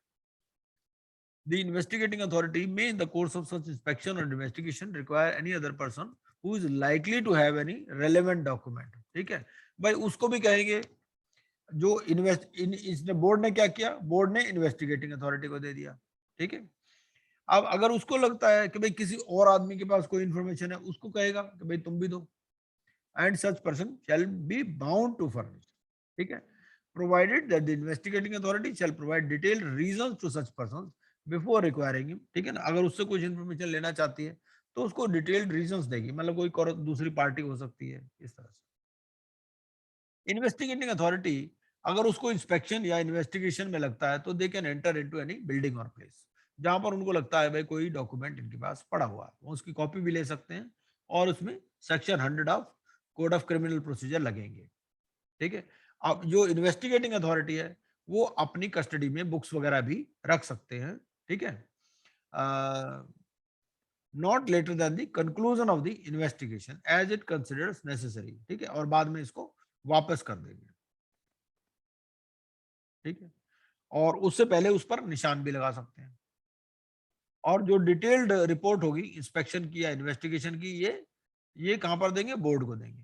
अब उसके बेस पे बोर्ड क्या करेगा, board show cause notice issue करेगा आईपीए को या उसके मेंबर्स को या आईपी को, आईयू को। बोर्ड जब इंस्पेक्शन इन्वेस्टिगेशन कंप्लीट हो गया 218 में, तो ये क्या करेगा, शो कॉज नोटिस इशू करेगा आईपीए को या आईपी को या आईयू को, और फिर उसका इंस्पेक्शन करेगा किसका, आईपीए का, आईपी का या आईयू का, ठीक है। उसके बाद में ये क्या करेंगे, डिसिप्लिनरी कमेटी बनाएंगे। बोर्ड एक डिसिप्लिनरी कमेटी कॉन्स्टिट्यूट कर लेगा इन्वेस्टिगेटिंग अथॉरिटी की रिपोर्ट के बेसिस पर, ठीक है। और जो डिसिप्लिनरी कमेटी के मेंबर होंगे वो फुल टाइम मेंबर्स होंगे। तो पहले क्या किया, इंस्पेक्शन या इन्वेस्टिगेशन हुआ, इंस्पेक्शन या इन्वेस्टिगेशन के बेसिस पे ये डिसिप्लिनरी कमेटी बन गई, ठीक है। तो on the examination of the report of the investigating authority, ठीक है, अगर डिसिप्लिनरी कमेटी को लगता है कि भाई सफिशिएंट कॉज है तो वो पेनल्टी लगा सकती है, सस्पेंड कर सकती है, कैंसिल कर सकती है रजिस्ट्रेशन किसका, आईपी का, आईपीए का या आईयू का, ठीक। सर तो डिसिप्लिनरी कमेटी परमानेंट नहीं रहती क्या? नहीं नहीं नहीं नहीं नहीं, ये तो टाइम टू टाइम कॉन्स्टिट्यूट करते हैं ना। डिसिप्लिनरी कमेटी एक से ज्यादा भी हो सकती है, डिपेंड करेगी नंबर ऑफ केसेस पे। उनको अलॉट कर देंगे ना, ये अलॉट कर देंगे उनको केसेस इस तरह से। There are no qualifications prescribed for members of the investigating committee. ऐसा कुछ नहीं, any person or persons ऐसा लिखा है। हाँ ठीक है, लेकिन इसमें जो डिसिप्लिनरी कमेटी है वो होल टाइम मेंबर से होंगे उसमें। देखिए ऐसा होता है ना, जो बोर्ड के पास बहुत सारा स्टाफ होता है, तो ये कोई जितने मेंबर है कोई जरूरी नहीं कि इंस्पेक्शन या इन्वेस्टिगेशन में वो ऑफिसर भी कर सकता है। ये जो डिसिप्लिनरी कमेटी है ये मेंबर ऑफ द बोर्ड करेंगे, इसमें सिर्फ होल टाइम मेंबर्स होंगे। इंस्पेक्शन या इन्वेस्टिगेशन के लिए कोई मेंबर होना जरूरी नहीं ना, वो तो कोई भी कर लेगा, कोई ऑफिसर ऑफ द बोर्ड कर लेगा वो चीज। Okay okay. अच्छा, वेयर एनी आईपीए और आईपी और आईयू हैज कॉन्ट्रावेंड, ठीक है, तो डिसिप्लिनरी कमेटी क्या करेगी, पेनल्टी इंपोज कर सकती है 3 times the amount of loss caused है या 3 times of the unlawful gain. देखो ये मैं आपको मोटा मोटा पढ़ा चुका हूं पहले भी, ठीक है ना। मैंने अभी जो समरी नोट्स आपको दिखाए थे उसमें ये सब चीजें लिखी हुई है, मोटी मोटी लिखी हुई है ना, याद आ रहा होगा आपको। लेकिन यहाँ पर हम पूरा रेगुलेशन का टेक्स्ट पढ़ रहे हैं, ठीक है। अगर क्वांटिफाइबल नहीं है तो वो फिर जो है 1 करोड़ से ज्यादा एक्सीड नहीं होगा। और बोर्ड जो है it can direct any person who has made any unlawful gain or averted loss by indulging in any activity तो to disgorge an amount equivalent to such unlawful gain, तो उससे वापस निकाल लिया जाएगा, ठीक है। The board may take such action as will be required to provide restitution to the person who suffered loss. अब किसी आदमी को लॉस हो गया तो हमने पढ़ा ना फॉर्म ए में वो अप्लाई करेगा, ठीक है, वो क्या है उसके लिए रेगुलेशन बनाएगा और प्रोसीजर वगैरह, ठीक है। अब फाइनेंस अकाउंट्स एंड ऑडिट, जो सेंट्रल गवर्नमेंट में after due appropriation made by the parliament by law in this behalf make to the board grants of such sum of money. तो बोर्ड जो है, बोर्ड को कहां से ग्रांट मिलेगी, central government से, ठीक है। और एक फंड बनाया जाएगा जिसका नाम होगा fund of the insolvency and bankruptcy board, ठीक है। उसमें क्या रहेगा, उसमें जो भी ग्रांट फीस या चार्जेस रिसीव्ड हैं वो all sums received by the board from such other sources as may be decided upon by the central government. तो ये फंड में, बोर्ड के फंड में ये चीजें हैं, ठीक है। और इस फंड का क्या यूटिलाइजेशन होगा, इनको सैलरी दी जाएगी जो भी एम्प्लॉइज हैं, मेंबर्स हैं, ऑफिसर्स हैं। एक्सपेंसेस ऑफ द बोर्ड, ठीक है, expenses on object such other purposes. Board अपने अकाउंट्स मेंटेन करेगा, सीएजी से ऑडिट कराएगा, ठीक है। और जो अकाउंट्स हैं of the board shall be audited by CAG, ठीक है। और जो एक्सपेंडिचर है ये it shall be payable by the board to CAG, ठीक है। और जो सीएजी है and any other person appointed by him in connection with audit, उसके पास वही राइट्स होंगे जो कि सीएजी के पास होते हैं इन connection with audit of government account, क्योंकि सीएजी नॉर्मली गवर्नमेंट अकाउंट्स का ऑडिट करते हैं, ठीक है ना। तो अगर बोर्ड का भी ऑडिट सीएजी कर रहा है तो उसके पास वही राइट्स हैं जो गवर्नमेंट अकाउंट्स का ऑडिट करते टाइम होते हैं, ठीक है। वही इनको भी कहेगा बोर्ड को, तुम अपनी बुक्स दिखाओ, अकाउंट्स दिखाओ, सारी चीजें, ठीक है। And the accounts of the board जो सर्टिफाइड होंगे सीएजी से along with audit report, ये क्या होंगे, that shall be forwarded annually to the central government and central government shall cause the same to be laid before each house of parliament, ठीक है। तो ये बोर्ड के अकाउंट्स की बात है। अब मिसलेनियस, ये तो कर ही दिया हमने, ठीक है ना, ये हमने कर लिया।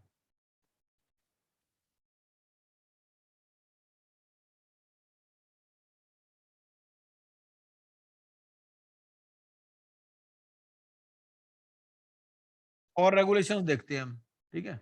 इसके अब मैं ना आपको दूसरी दिखाता हूँ रेगुलेशंस।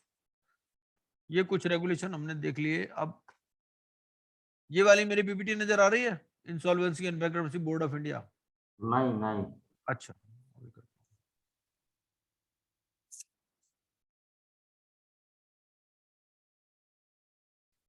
अब नजर आ रही होगी, है ना? अब आ रही है नजर? हाँ हाँ हाँ, आ रही ये है जी insolvency and bankruptcy board of India model bylaws, ठीक है, आईपीए के लिए। हमने पढ़ा था कि भाई ये बायलॉज बनाएंगे, ठीक है, मॉडल बायलॉज। इसका क्या नाम है, इसका मतलब ये है कि दीज रेगुलेशंस में be called the insolvency and bankruptcy board of India model bylaws and governing board of IPA regulations, ठीक है। तो जितने भी रेगुलेशंस हम पढ़ते हैं उसमें कुछ तो डेफिनेशंस हैं। Most of the definitions are standard definition. जैसे हर एक में बोर्ड को डिफाइन कर दिया, हर एक में कोड को डिफाइन कर दिया, ये तो हमें वैसे ही पता है, ठीक है ना। तो आपको जल्दी से देख करके कोई स्पेसिफिक डेफिनेशन है relating to a particular specific regulation, only that you have to study. वरना बोर्ड तो पता है, बोर्ड मतलब आईबीबीआई, ठीक है। गवर्निंग बोर्ड क्या है? Governing board means the board of directors as defined under section 2 subsection 10 of the companies act of the company registered as an IPA, ठीक है। ये रेगुलेशन किसके हैं? ये रेगुलेशन है model bylaws and governing board of IPA. तो जो IPA के मॉडल बायलॉज और जो गवर्निंग बोर्ड बनाना है उसके लिए जो रेगुलेशंस है वो यहाँ पर है, ठीक है। तो बोर्ड हो गया आईबीबीआई, और जो गवर्निंग बोर्ड हो गया, ये गवर्निंग बोर्ड हो गया means the board of directors. जैसे अगर कंपनी है तो कंपनी के केस में क्या हो गया, जो सेक्शन 210 में दिया गया है, ठीक है। और जो मॉडल बायलॉज है, मॉडल बायलॉज जो इसके शेड्यूल में दिए गए हैं। अभी है क्या ये देख लो, ठीक है। एक कोई भी कंपनी वो क्या करेगी, it shall submit to the board its bylaws along with application. IPA कोई बनाना चाहते हैं, ठीक है ना, आईपीए अपने साथ में बायलॉज देगी। और बायलॉज में क्या रहेगा, it shall provide for all matter specified in the model bylaws. तो मॉडल बायलॉज में जो जो चीज लिखी है वो तो लिखा ही जाएगा, ठीक है ना। और कंसिस्टेंट रहेंगे विद मॉडल, मतलब थोड़ा बहुत आप चेंज भी कर सकते हो लेकिन उससे रिवर्स नहीं हो सकता, ठीक है ना। और जितना मॉडल बायलॉज में लिखा वो तो आपको देना ही है सारे मैटर्स के बारे में। और जो आईपीए है, it shall publish it's bylaws, the composition of all committees formed and all policies created under the bylaws on its website. अगर आपको अमेंडमेंट करनी है तो अमेंडमेंट आपको 3/4 मेजोरिटी से करनी है, not less than 3 times the number of the votes if any caste against the resolution. तो आपको 3/4 मेजोरिटी से 75% मेजोरिटी से रेजोल्यूशन पास करनी है अगर आप अपने बायलॉज को अमेंड करना चाहते हो, ठीक है। और ये जो रेजोल्यूशन पास की इसको आपको 7 दिन के अंदर देना है बोर्ड को, ठीक है। और जो अमेंडमेंट है बायलॉज की, they will come into effect on the 7th day of the receipt of the approval, ठीक है। And the IPA shall file a printed copy, कब आपको देनी, विद इन 15 days। आपको अब याद आ रहा होगा धीरे धीरे कि मैंने आपको ये चीजें पहले भी पढ़ा रखी है, ठीक है, जो इससे पहले दिन क्लास हुई थी उसमें मैंने ये बताया था। हमने शॉर्ट नोट्स में बता रखा है, जो हमारी सेक्शन वाइज कवरेज वाली पीपीटी है उसमें ये चीजें भी कवर्ड है, but in the form of short notes. लेकिन आपको यहाँ से पढ़नी है, क्योंकि क्या होता है कि अगर कोई एक एक पर्टिकुलर क्वेश्चन पूछ लेता है, जैसे यहाँ पर लिखा है कि भाई by votes in favor being not less than 3 times the number of votes if any cast against, मतलब वही है 75%। हमने समझाने के लिए 75 लिख दिया, यहां पर ऐसे लिखा। गवर्निंग बोर्ड में क्या क्या होगा? एक मैनेजिंग डायरेक्टर होगा, इंडिपेंडेंट डायरेक्टर होंगे, शेयर होल्डर डायरेक्टर होंगे। ठीक है, provided that the governing board shall have minimum 7 director, 7 कम से कम होंगे।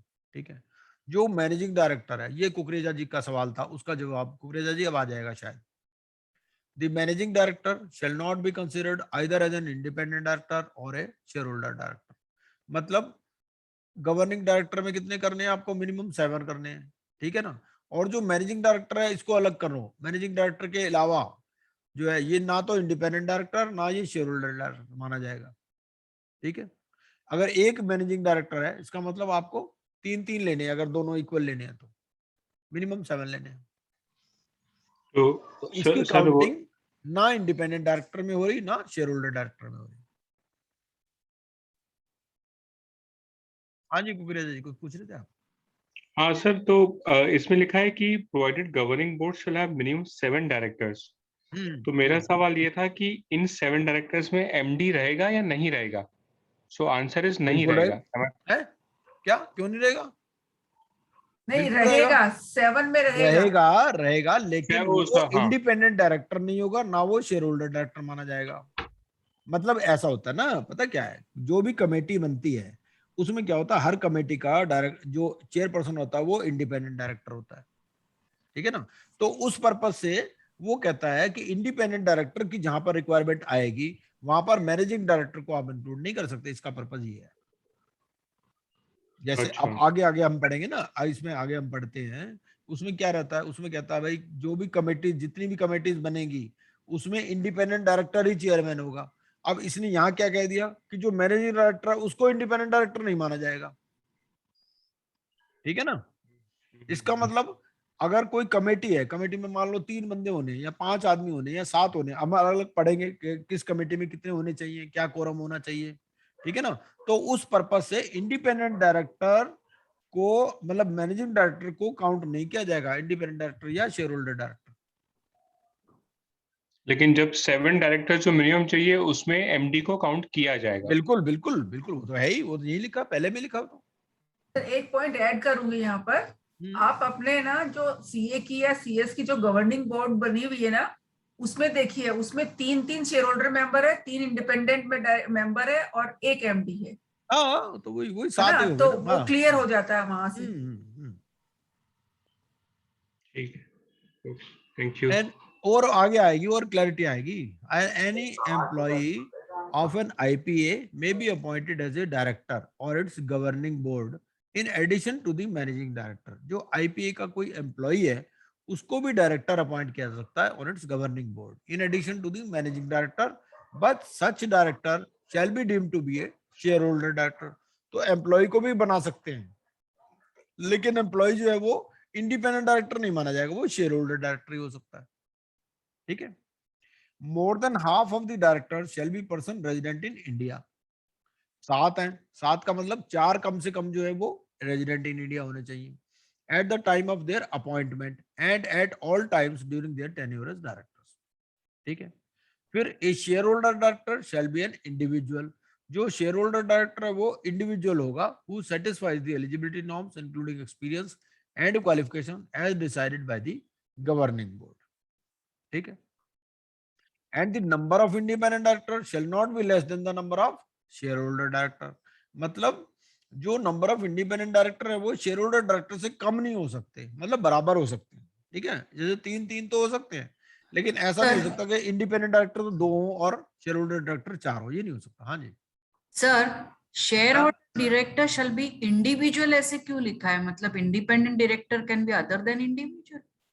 Why do they mention it specifically? Let us see, और आगे देखते हैं, आगे देखते हैं। Let us see next page.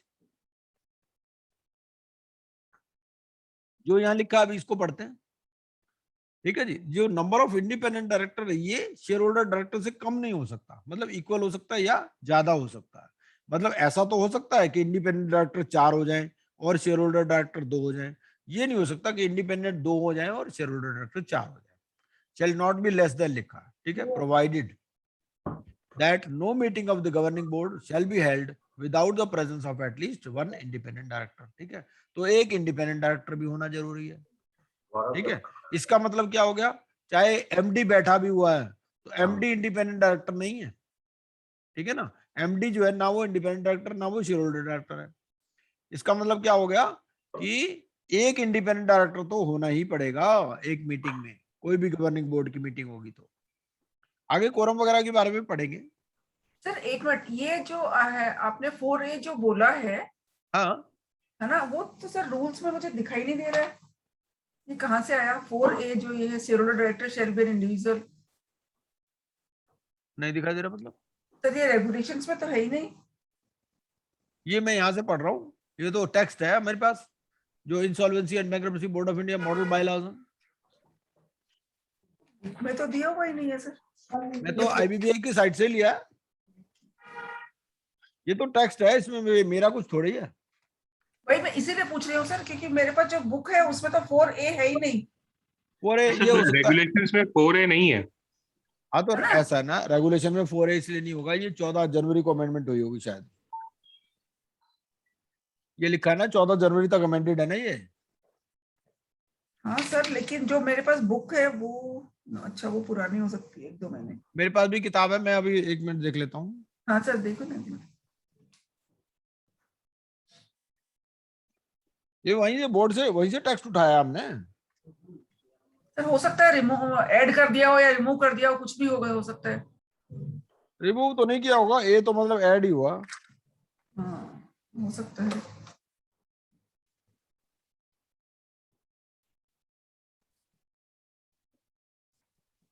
Insolvency provisional agencies regulations मिल गया 3.12।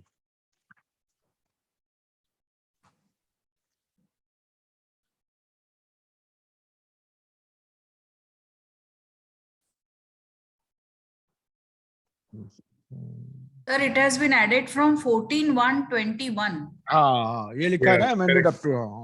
That's why it's not there. ठीक है ठीक है, हाँ, तो इसलिए हमको नहीं। अप्लीकेबल नहीं है इसका मतलब। हाँ आपको एप्लीकेबल नहीं है 4A, ठीक है ठीक है ठीक है ठीक है,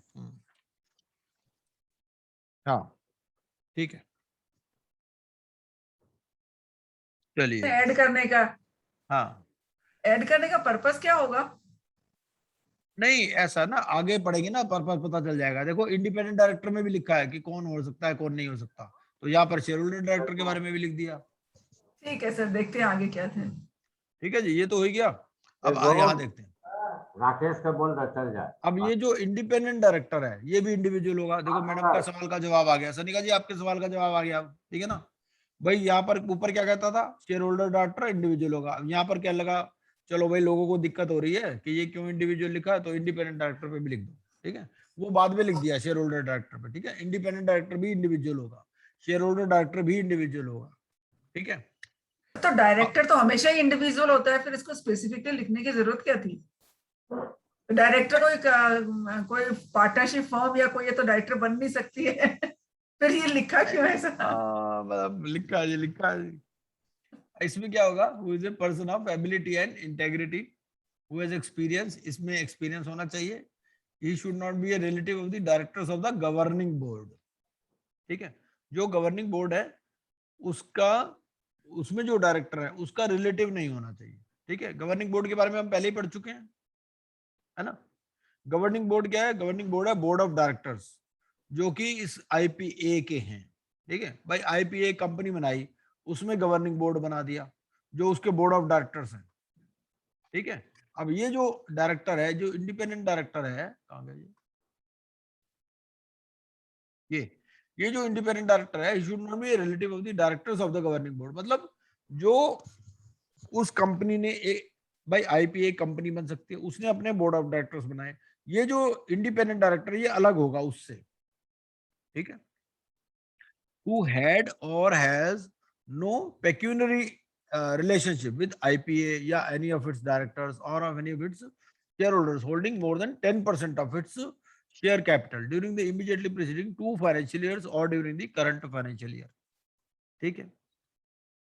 Who is not a shareholder of the IPA, ये shareholder भी नहीं होना चाहिए IPA का, क्योंकि इसमें shareholder director का भी provision है. तो shareholder director है वो तो होगा ही, ठीक है ना. जो ऐसे एम्प्लॉय भी कोई डायरेक्टर बन सकता है, तो जो एम्प्लॉय डायरेक्टर होगा उसका तो पेक्यूनियरी रिलेशनशिप भी हो ही गया आईपीए के साथ.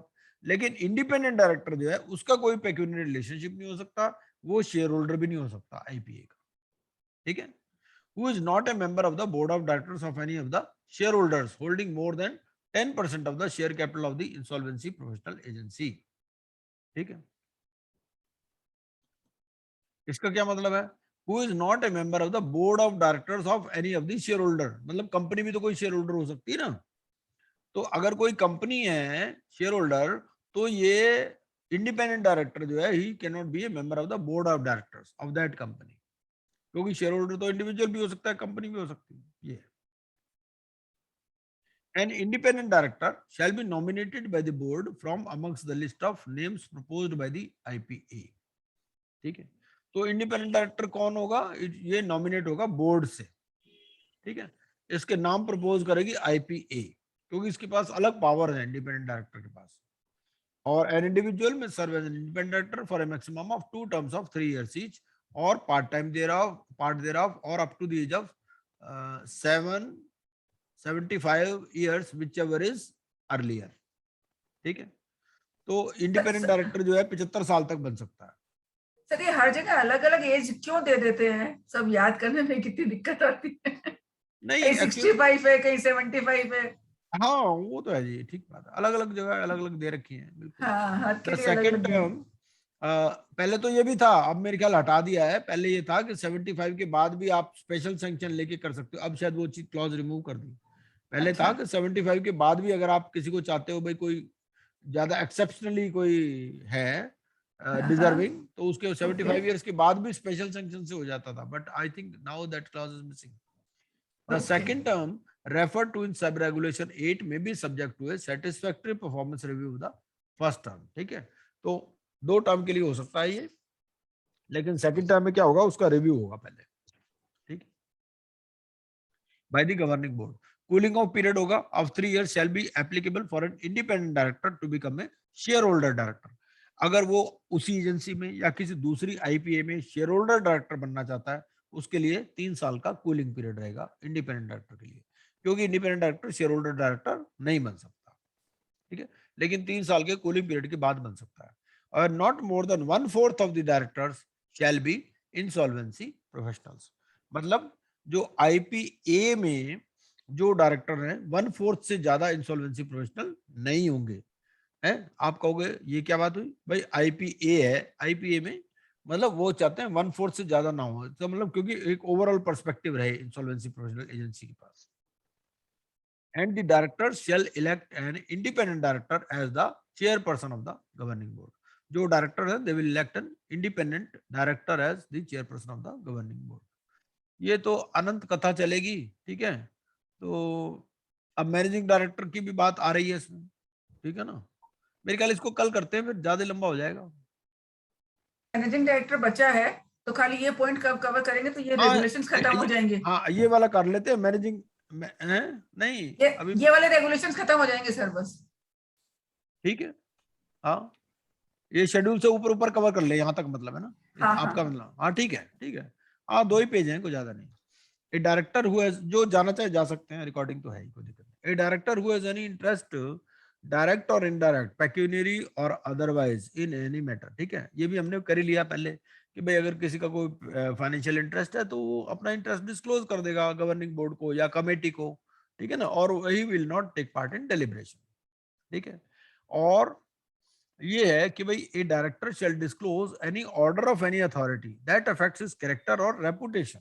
ठीक है. अब भाई अगर किसी कोई भी अथॉरिटी ने मान लो कोई ऐसा ऑर्डर किया जिससे इस डायरेक्टर की कैरेक्टर या रेपुटेशन इफेक्ट होती है, तो ये आईपीए को बताएगा with in 1 week of issue, क्योंकि वो किसी और कैपेसिटी में भी तो कहीं एंगेज हो सकता है ना. तो अगर किसी भी अथॉरिटी ने कोई ऐसा ऑर्डर पास किया है जिससे उसकी रेपुटेशन या कैरेक्टर इफेक्ट होता है डायरेक्टर का, तो he will disclose this information to the IPA within 1 week of issue of such order. ठीक है, and provided that a copy of the ये भी ऑर्डर नया प्रोविजन है सर। है। हाँ, ये 21 सर में ये आया भी है। नया प्रोविजन है क्या? हाँ, ये भी, हाँ 14 में 21 में आया है। ठीक है, इसको छोड़ देते हैं काम भर का हो गया है। हाँ, काम भर का हो गया सर, नया बस ठीक है, provision है, हम लोग से मतलब नहीं है। हाँ छोड़ देते हैं। फिर 5A को भी छोड़ देते हैं, 5A को भी तो छोड़ देते हैं, 5A भी तो नया ही है। नहीं सर, 5A नया नहीं है, वो तो पुराना ही है।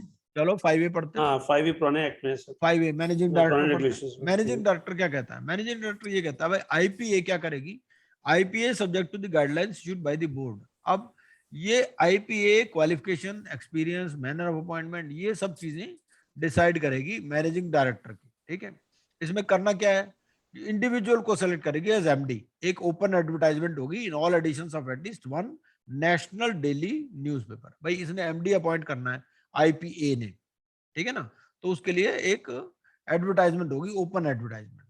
और ये जो है he shall not be above the age of 55 year, तो 55 साल से ज्यादा का नहीं हो सकता। अपनी तो ये ज्यादा हुई, इसका हम तो नहीं हो सकते इसका मतलब। Which may be relaxed by the governing board up to 60 year, चलो 60 तक हो सकते हैं। ठीक है, आफ्टर रिकॉर्डिंग रीजंस देयरऑफ। ठीक है सर इंडिपेंडेंट डायरेक्टर बन सकते हैं 75 ईयर्स तक। हाँ वो बन सकता है, क्यों मेरी तो 60 भी होने वाली है, 1 जनवरी को 60 हो जाएगी। तो after recording reasons therefore and an individual shall not serve as managing director after he attains the age of 65 years. ठीक है, तो ज्वाइनिंग के टाइम पे 55 हो सकती है, मैक्सिमम 60 तक हो सकती है। ठीक है, और 65 पे रिटायर होना ही होना है उसको, ये भी है। ठीक है ना, he shall not serve as managing director after he attains the age of 65 years. Appointment जो है कम से कम 3 साल, मैक्सिमम 5 साल। ठीक है, आ गया मैक्सिमम 2 टर्म्स। ठीक है, और जो प्रोसेस ऑफ अपॉइंटमेंट है फॉर द सेकंड टर्म, ये क्या होगा, it shall be conducted afresh. इसका क्या मतलब है, यहां पर वो नहीं है कि भाई उसको रिव्यू के बेसिस पे कर रहे हैं, तो सेकंड टर्म में भी मतलब वो ओपन इंटरव्यू के थ्रू ही आएगा। ठीक है, एक एमडी की मान लो दोबारा री अपॉइंटमेंट करनी है, तो जैसे मान लो 55 साल का है, 55 साल के बाद भाई वो 60 का हो गया, ठीक है ना, 5 साल की अपॉइंटमेंट हुई, तो अगर सेकंड टाइम है तो shall be conducted afresh. Afresh का मतलब नए इंटरव्यू से आएगा वो, ऐसा नहीं कि भाई रिव्यू से नहीं आ जाएगा। जैसे इसके आगे हमने इंडिपेंडेंट डायरेक्टर में पढ़ा था ना कि वो रिव्यू के बेसिस पे आ सकता है, लेकिन यहाँ पर रिव्यू के बेसिस पे नहीं है। ठीक है, आगे The appointment and remuneration payable to the managing director shall be approved by a compensation committee constituted by the governing board. ठीक है, और ये जो अपॉइंटमेंट है, रिन्यूअल है, टर्मिनेशन है, ये shall be subject to the prior approval of the board. ठीक है, बोर्ड मतलब जो आईबीबीआई, गवर्निंग बोर्ड मतलब governing board. Managing director shall be liable for removal or termination of service by the governing board with the prior approval of the board. ठीक है, तो governing board भी remove कर सकता है, लेकिन उसको अप्रूवल ऑफ बोर्ड लेनी पड़ेगी for failure to give effect. ठीक है ना, तो उस केस में इसकी सर्विसेज को रिमूव या टर्मिनेट भी किया जा सकता है। बोर्ड सो मोटो भी रिमूव कर सकता है या टर्मिनेट कर सकता है एमडी को। ठीक है, after giving reasonable opportunity of being heard. ये मैनेजिंग डायरेक्टर जो है ये एक्स ऑफिशियो मेंबर होगा मेंबरशिप कमेटी का, मॉनिटरिंग कमेटी का, ग्रीवांस रिड्रेसल कमेटी और डिसिप्लिनरी कमेटी का। ठीक है, तो जितनी भी ये कमेटीज होंगी इनमें ये एक्स ऑफिशियो मेंबर होगा ही होगा मैनेजिंग डायरेक्टर। ठीक है, लेकिन चेयरपर्सन नहीं होगा। चेयरपर्सन सब कमेटीज में कौन होता है, इंडिपेंडेंट डायरेक्टर होता है। Compliance, every insolvency professional agency registered as on the date of commencement of the IBBI model bylaws shall comply with regulations 5 and 5A within 1 year from the date of such commencement. फिर जो governing board है, it shall evaluate its performance in a financial year within 3 months of the close of the year in the manner decided by it. ठीक है, और जो IPA है ये अपनी एक सेल्फ इवेल्यूशन रिपोर्ट भी पब्लिश करेगी। ठीक है, गवर्निंग बोर्ड भी अपनी इवेल्युएट करेगा परफॉर्मेंस को within 3 months of the closure of the year, और जो आईपीए है it shall publish a report on self evaluation refer to in sub regulation 1। तो जो गवर्निंग बोर्ड ने अपनी है, ये भी नया प्रोविजन है सर। अच्छा ठीक है, 7वां नया है पुराना है? सर दोनों नए हैं, 6 and 7। तो 5B ठीक है, तक ही है। बस फिर तो राम राम करो, और क्या हो गया काम पूरा। फिर शेड्यूल रह गया, ये शेड्यूल आप पढ़ लेना, है ना। अब ये ना, इसमें सारी फिर कमिटीज दे रखी हैं, एडवाइजरी कमेटी, अदर कमिटीज। अब इनमें दे रखा है कौन कौन मेंबर होगा, कैसे कैसे होगा, ये सारी चीजें। ये ऑथराइजेशन फॉर असाइनमेंट, ये इंपॉर्टेंट चीज है, AFA। इसमें बहुत सारे डिसिप्लिनरी केसेस भी हैं, ड्यूटीज ऑफ सर इसमें मेंबर। कूलिंग पीरियड कितना होता है sir after retirement for an MD to work anywhere else? भाई वो लिखा है ना उसमें, 1 ईयर लिखा है, 1 ईयर लिखा है। 1 ईयर तक जो है, after demitting office he can not, जैसे किसी मान लो कंपनी में वो कुछ जॉब लेना चाहता है, तो 1 ईयर का पीरियड है उसका। नहीं सर, ये इसके MD के लिए लिखा हुआ थोड़ी है। लिखा हुआ, बिल्कुल लिखा हुआ। लिखा हुआ है। बिल्कुल है जी, ये तो मैंने बताया भी था आपको। उसमें आप जो हमारा वो है ना प्रेजेंटेशन, उसमें है after 1 year from the date of demitting office. Sir पर इसमें नहीं दिख रहा, वैसे बताया था आपने, ध्यान है। बता देंगे कहाँ लिखा है, बता देंगे। 5 ईयर में नहीं है। एक्चुअली क्या होता है कि नहीं, सर IBBI के जो चेयरमैन के लिए 1 ईयर बिल्कुल सही है सर, आपने बताया था, वो याद भी आ रहा है। बट ये IPA वाले का थोड़ा सा बस डाउट हो रहा था। वो वाला 1 ईयर आपने बताया था, वो याद भी है। कोई बात नहीं, देख के बता देंगे कहीं। एक्चुअली क्या है, देखो जी, बहुत सारे रेगुलेशंस हैं, बहुत सारे नोटिफिकेशन है, सर्कुलर है, कई चीजें हैं ये। और इसका एक हमने वो वहां पर डाला भी था, ग्रुप में भी डाला था। तो जो ये जितने भी सर्कुलर्स हैं, नोटिफिकेशंस वगैरह,